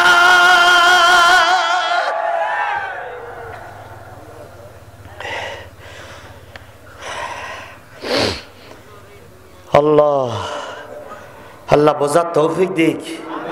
আরো জোরে, আরো জোরে। কোরআন শরীফ 1450 বছর আগে নাজিল হওয়ার পরে কোরআন শরীফ কিন্তু বিলীন হয়ে জানি। কোরআন শরীফের প্রতিটা কথা, প্রতিটা হরফ, প্রতিটা অক্ষর জাতির জন্য কল্যাণকর। জাতি যদি আজকে এই কোরআন বুঝে চলতো, মেনে চলতো, আল্লাহর কসম জাতির এই দুরবস্থা আসতো না। আল্লাহ পাক বোঝার সুযোগ দান করুক, সকলে বলুন আমিন। আমার ভাইয়েরা, হাবলুম মিন মাসাদ, তার গলদেশে, তার গলদেশে আল্লাহ রাব্বুল আলামিন বলছে তার গলদেশে পাখানো রজ্জু। সবাই মারা গেছে, আবুল আহাবও গেছে। আবুল আহাব কোন কি হয়ে মারা গেল? প্লেগ, ক্যান্সার হয়ে মারা গেল। দুই ছেলে কোথায় মারা গেছে? কেতে খেয়েছে? বাগে খাই নাই, শুধু ছিন্ন বিচ্ছিন্ন করে ফেলেছে। আছে শুটকি বুড়ি, বেশি আছে কি? উম্মে জামিল শুটকি বুড়ি বেঁচে আছে, আর কেউ পরিবারে বেঁচে নাই। উম্মে জামিলের মনে বড় কষ্ট, আমার ওই হুজুরির জন্য, ওই নবীর জন্য আমার স্বামী গেছে, নবীর জন্য ছেলে গেছে, এ হুজুরির ক্ষমা করা। বাংলাদেশের অনেক লোকেরাই ফতোয়া দিচ্ছে, অমুক হুজুর, অমুক হুজুর অমুক জায়গায় আছে, ওনার ফাঁসি না দিলে আমি সহ্য করতে পারতেছি না। বলো কার কখন ফাঁসি হবে মালিকই ভালো জানে। জোরে বলেন ঠিক না বে ঠিক? আমার দেশের এক নেতা বলেছিল, আমি সবাই লোকের মৃত্যু দেখলাম কিন্তু একটা লোকের মৃত্যু দেখে যেতে পারলাম না, মনে কষ্ট নিয়ে বিদায় হয়ে গেলাম। অথচ তুমি চলে গেলে, আজকে তুমি আমার জন্য বদদোয়া করতেছো, একদিন তুমি চলে যাবা, তোমার জন্য মানুষ বদদোয়া করবে। শুটকি বুড়ি পথে পথে ঘুরিয়ে বেড়ায় আর কয়, মোহাম্মদের যদি পাতাম মাথাটা চিবুই খাতাম, মোহাম্মদের যদি পাতাম জেলখানায় পুড়িয়ে বাঘ ঢুকুই দিতাম। কারণ মোহাম্মদের দোয়ার কারণে আমার দুই ছেলে কিসে খেয়েছে? বাঘে খেয়েছে। মোহাম্মদের যদি পাতাম আমি মোহাম্মদকে পাহাড়ের থেকে চুড়ে ফেলে মেরে দিতাম। মোহাম্মদকে যদি পাইতাম তাহলে মোহাম্মদের রক্ত দিয়ে গোসল করতাম। কত রকম স্লোগান দেয়, কত রকম বক্তব্য দেয় শুটকি বুড়ি। নাম কি? উম্মে জামিল। এই জামিল চিন্তা করে মোহাম্মদকে যেখানেই পাবো সেখানেই কতল করব, মোহাম্মদকে বাঁচাই রাখবো না, মোহাম্মদকে বাঁচাই রাখবো না। তবে আমার টার্গেট হলো মোহাম্মদকে ফাঁসি দিয়েই মারব। কি দিয়ে মারবে? ফাঁসি দিয়েই মারবে। মোহাম্মদের জন্য ফাঁসি তৈরি হয়ে গেল। বিদেশ থেকে অনেক কিছু আসলো, মোহাম্মদকে ফাঁসি দেবে। মোহাম্মদের দোষ। মোহাম্মদ কার কথা বলতেছে? জোরে বলেন কার কথা বলতেছে? আজকেও যদি এমনটি হয়, মুহাম্মাদের নাজিল হওয়া কোরআন, মুহাম্মাদের উপরে নাজিল হওয়া কোরআন বলার কারণে যদি কাউকে মারার পরিকল্পনা করো, ও জাতির শিক্ষা নাও, অতীতের লোকদের যা হয়েছে তোমার আমার বেলায়ও তাই হবে। কামা তাকুনুনা কাযালিকা ইউআম্মারু আলাইকুম, তোমরা যেমন হবে তোমাদের নেতৃত্ব তেমন হবে, ডেট যেমন হবে শাস্তিও তেমন হবে। তোমরা যেমন কাজ করবা, কথায় বলে যেমন করব তেমন ফল, তোমরা যেমন করবা তেমনই হবে। আল্লাহ বোঝার সুযোগ দান করুক। এবার উম্মে জামিল কি দিয়ে মারবে? তখন তো হাইকোর্ট, জজ কোর্ট, সুপ্রিম কোর্ট নাই, নিজে নিজে জোরদার মুল্লুকদার, জোরদার মুল্লুকদার তৈরি করতেছে। ফাঁসি তৈরি হয়ে গেল, ফাঁসি নিয়ে ঘুরিয়ে ঘুরিয়ে বেড়ায়। যেখানে মোহাম্মদকে বাবা গলায় ফাঁসি দিয়ে মেরে দেব, আল্লাহ কয় কার ফাঁসিতে কেটে যাবে তুমি জানো না? পাহাড়ের চূড়ার পরে ঠ্যাং নাচায়, ঠ্যাং নিচে নামাই দিয়ে ফাঁসিটা নিচে ঝুলেই দিয়ে কয় মোহাম্মদ এই পথ দিয়ে যা, যদি যায় আমি উপরের থেকে ফাঁসি বানাইয়ে মোহাম্মদের গলায় দেব। কারণ মোহাম্মদের দোষ হচ্ছে মোহাম্মদের দোয়ার কারণে স্বামী কি হয়ে গেছে, মারা গেছে। মোহাম্মদের দোয়ার কারণে 2 ছেলে কিসে খেয়েছে, বাঘে খেয়েছে। এই মোহাম্মদকে ফাঁসিতে ঝুলে মারতে হবে। মোহাম্মদের জন্য ফাঁসি তৈরি হয়ে গেল। খেজুরের ছাল, খেজুরের পাতা, খেজুরের গাছের ছাল কেটে কেটে আর বিভিন্ন কি রসালো পদার্থ দিয়ে ফাঁসি তৈরি করা হয়ে গেল। ফাঁসি তৈরি করে মোহাম্মদের গলায় পরাবে। মোহাম্মদের গলায় পরানোর জন্য ওই সুটকি বুড়ি অপেক্ষা করে, ওই বুড়ি অপেক্ষা করে কখন মোহাম্মদ আসবে, কখন মোহাম্মদ আসবে, কখন মোহাম্মদ আসবে। মোহাম্মদের গলায় ধরিয়ে মারব টান, চলে যাবে পাকিস্তান। কত রকম স্লোগান হয়, কত রকম মিছিল হয়। আজকানে আর এক মাথা গলায় দিয়ে মাঝে মাঝে টান দিয়ে দেখে যে এই গলায় দিয়ে আর ফাঁসাই যাবে না। তো ফাঁসাই গেলে তো শিকারি ধরার পরে ছাড়া পড়ে যাবে, সুতরাং ফাঁসাই যেন না যায় গলা মাপে। আর খেজুর গাছের গায়ে ও আর এক রশির মাথা বান্ধা আছে। আল্লাহ রাব্বুল আলামিন বললেন আজকে হাইকোর্ট নাই, আজকে সুপ্রিম কোর্ট নাই, আজকে ম্যাজিস্ট্রেট কোর্ট নাই, আজকে বিচারকেরা রায় দেবে না, কিন্তু মহান আল্লাহর আদালতের বিচার এখনো থেমে যায়নি রে সুটকি বুড়ি।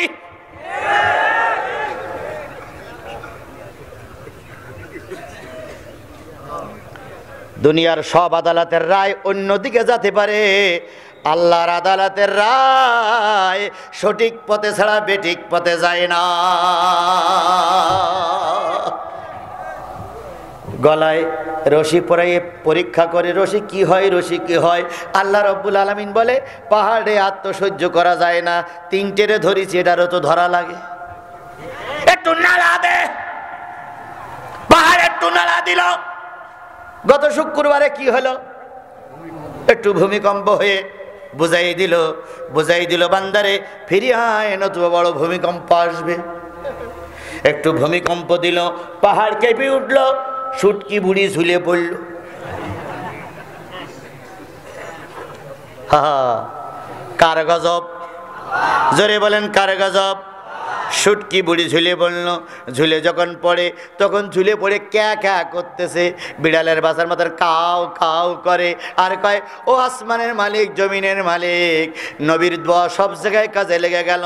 এখন দেখি আমি একটা এত সুন্দরী নারী, এত ক্ষমতাশীল নারী, এত মর্যাদাশীল নারী, এত পাওয়ারওয়ালা নারী, এখন দেখি আমার রশি আমার গলায়।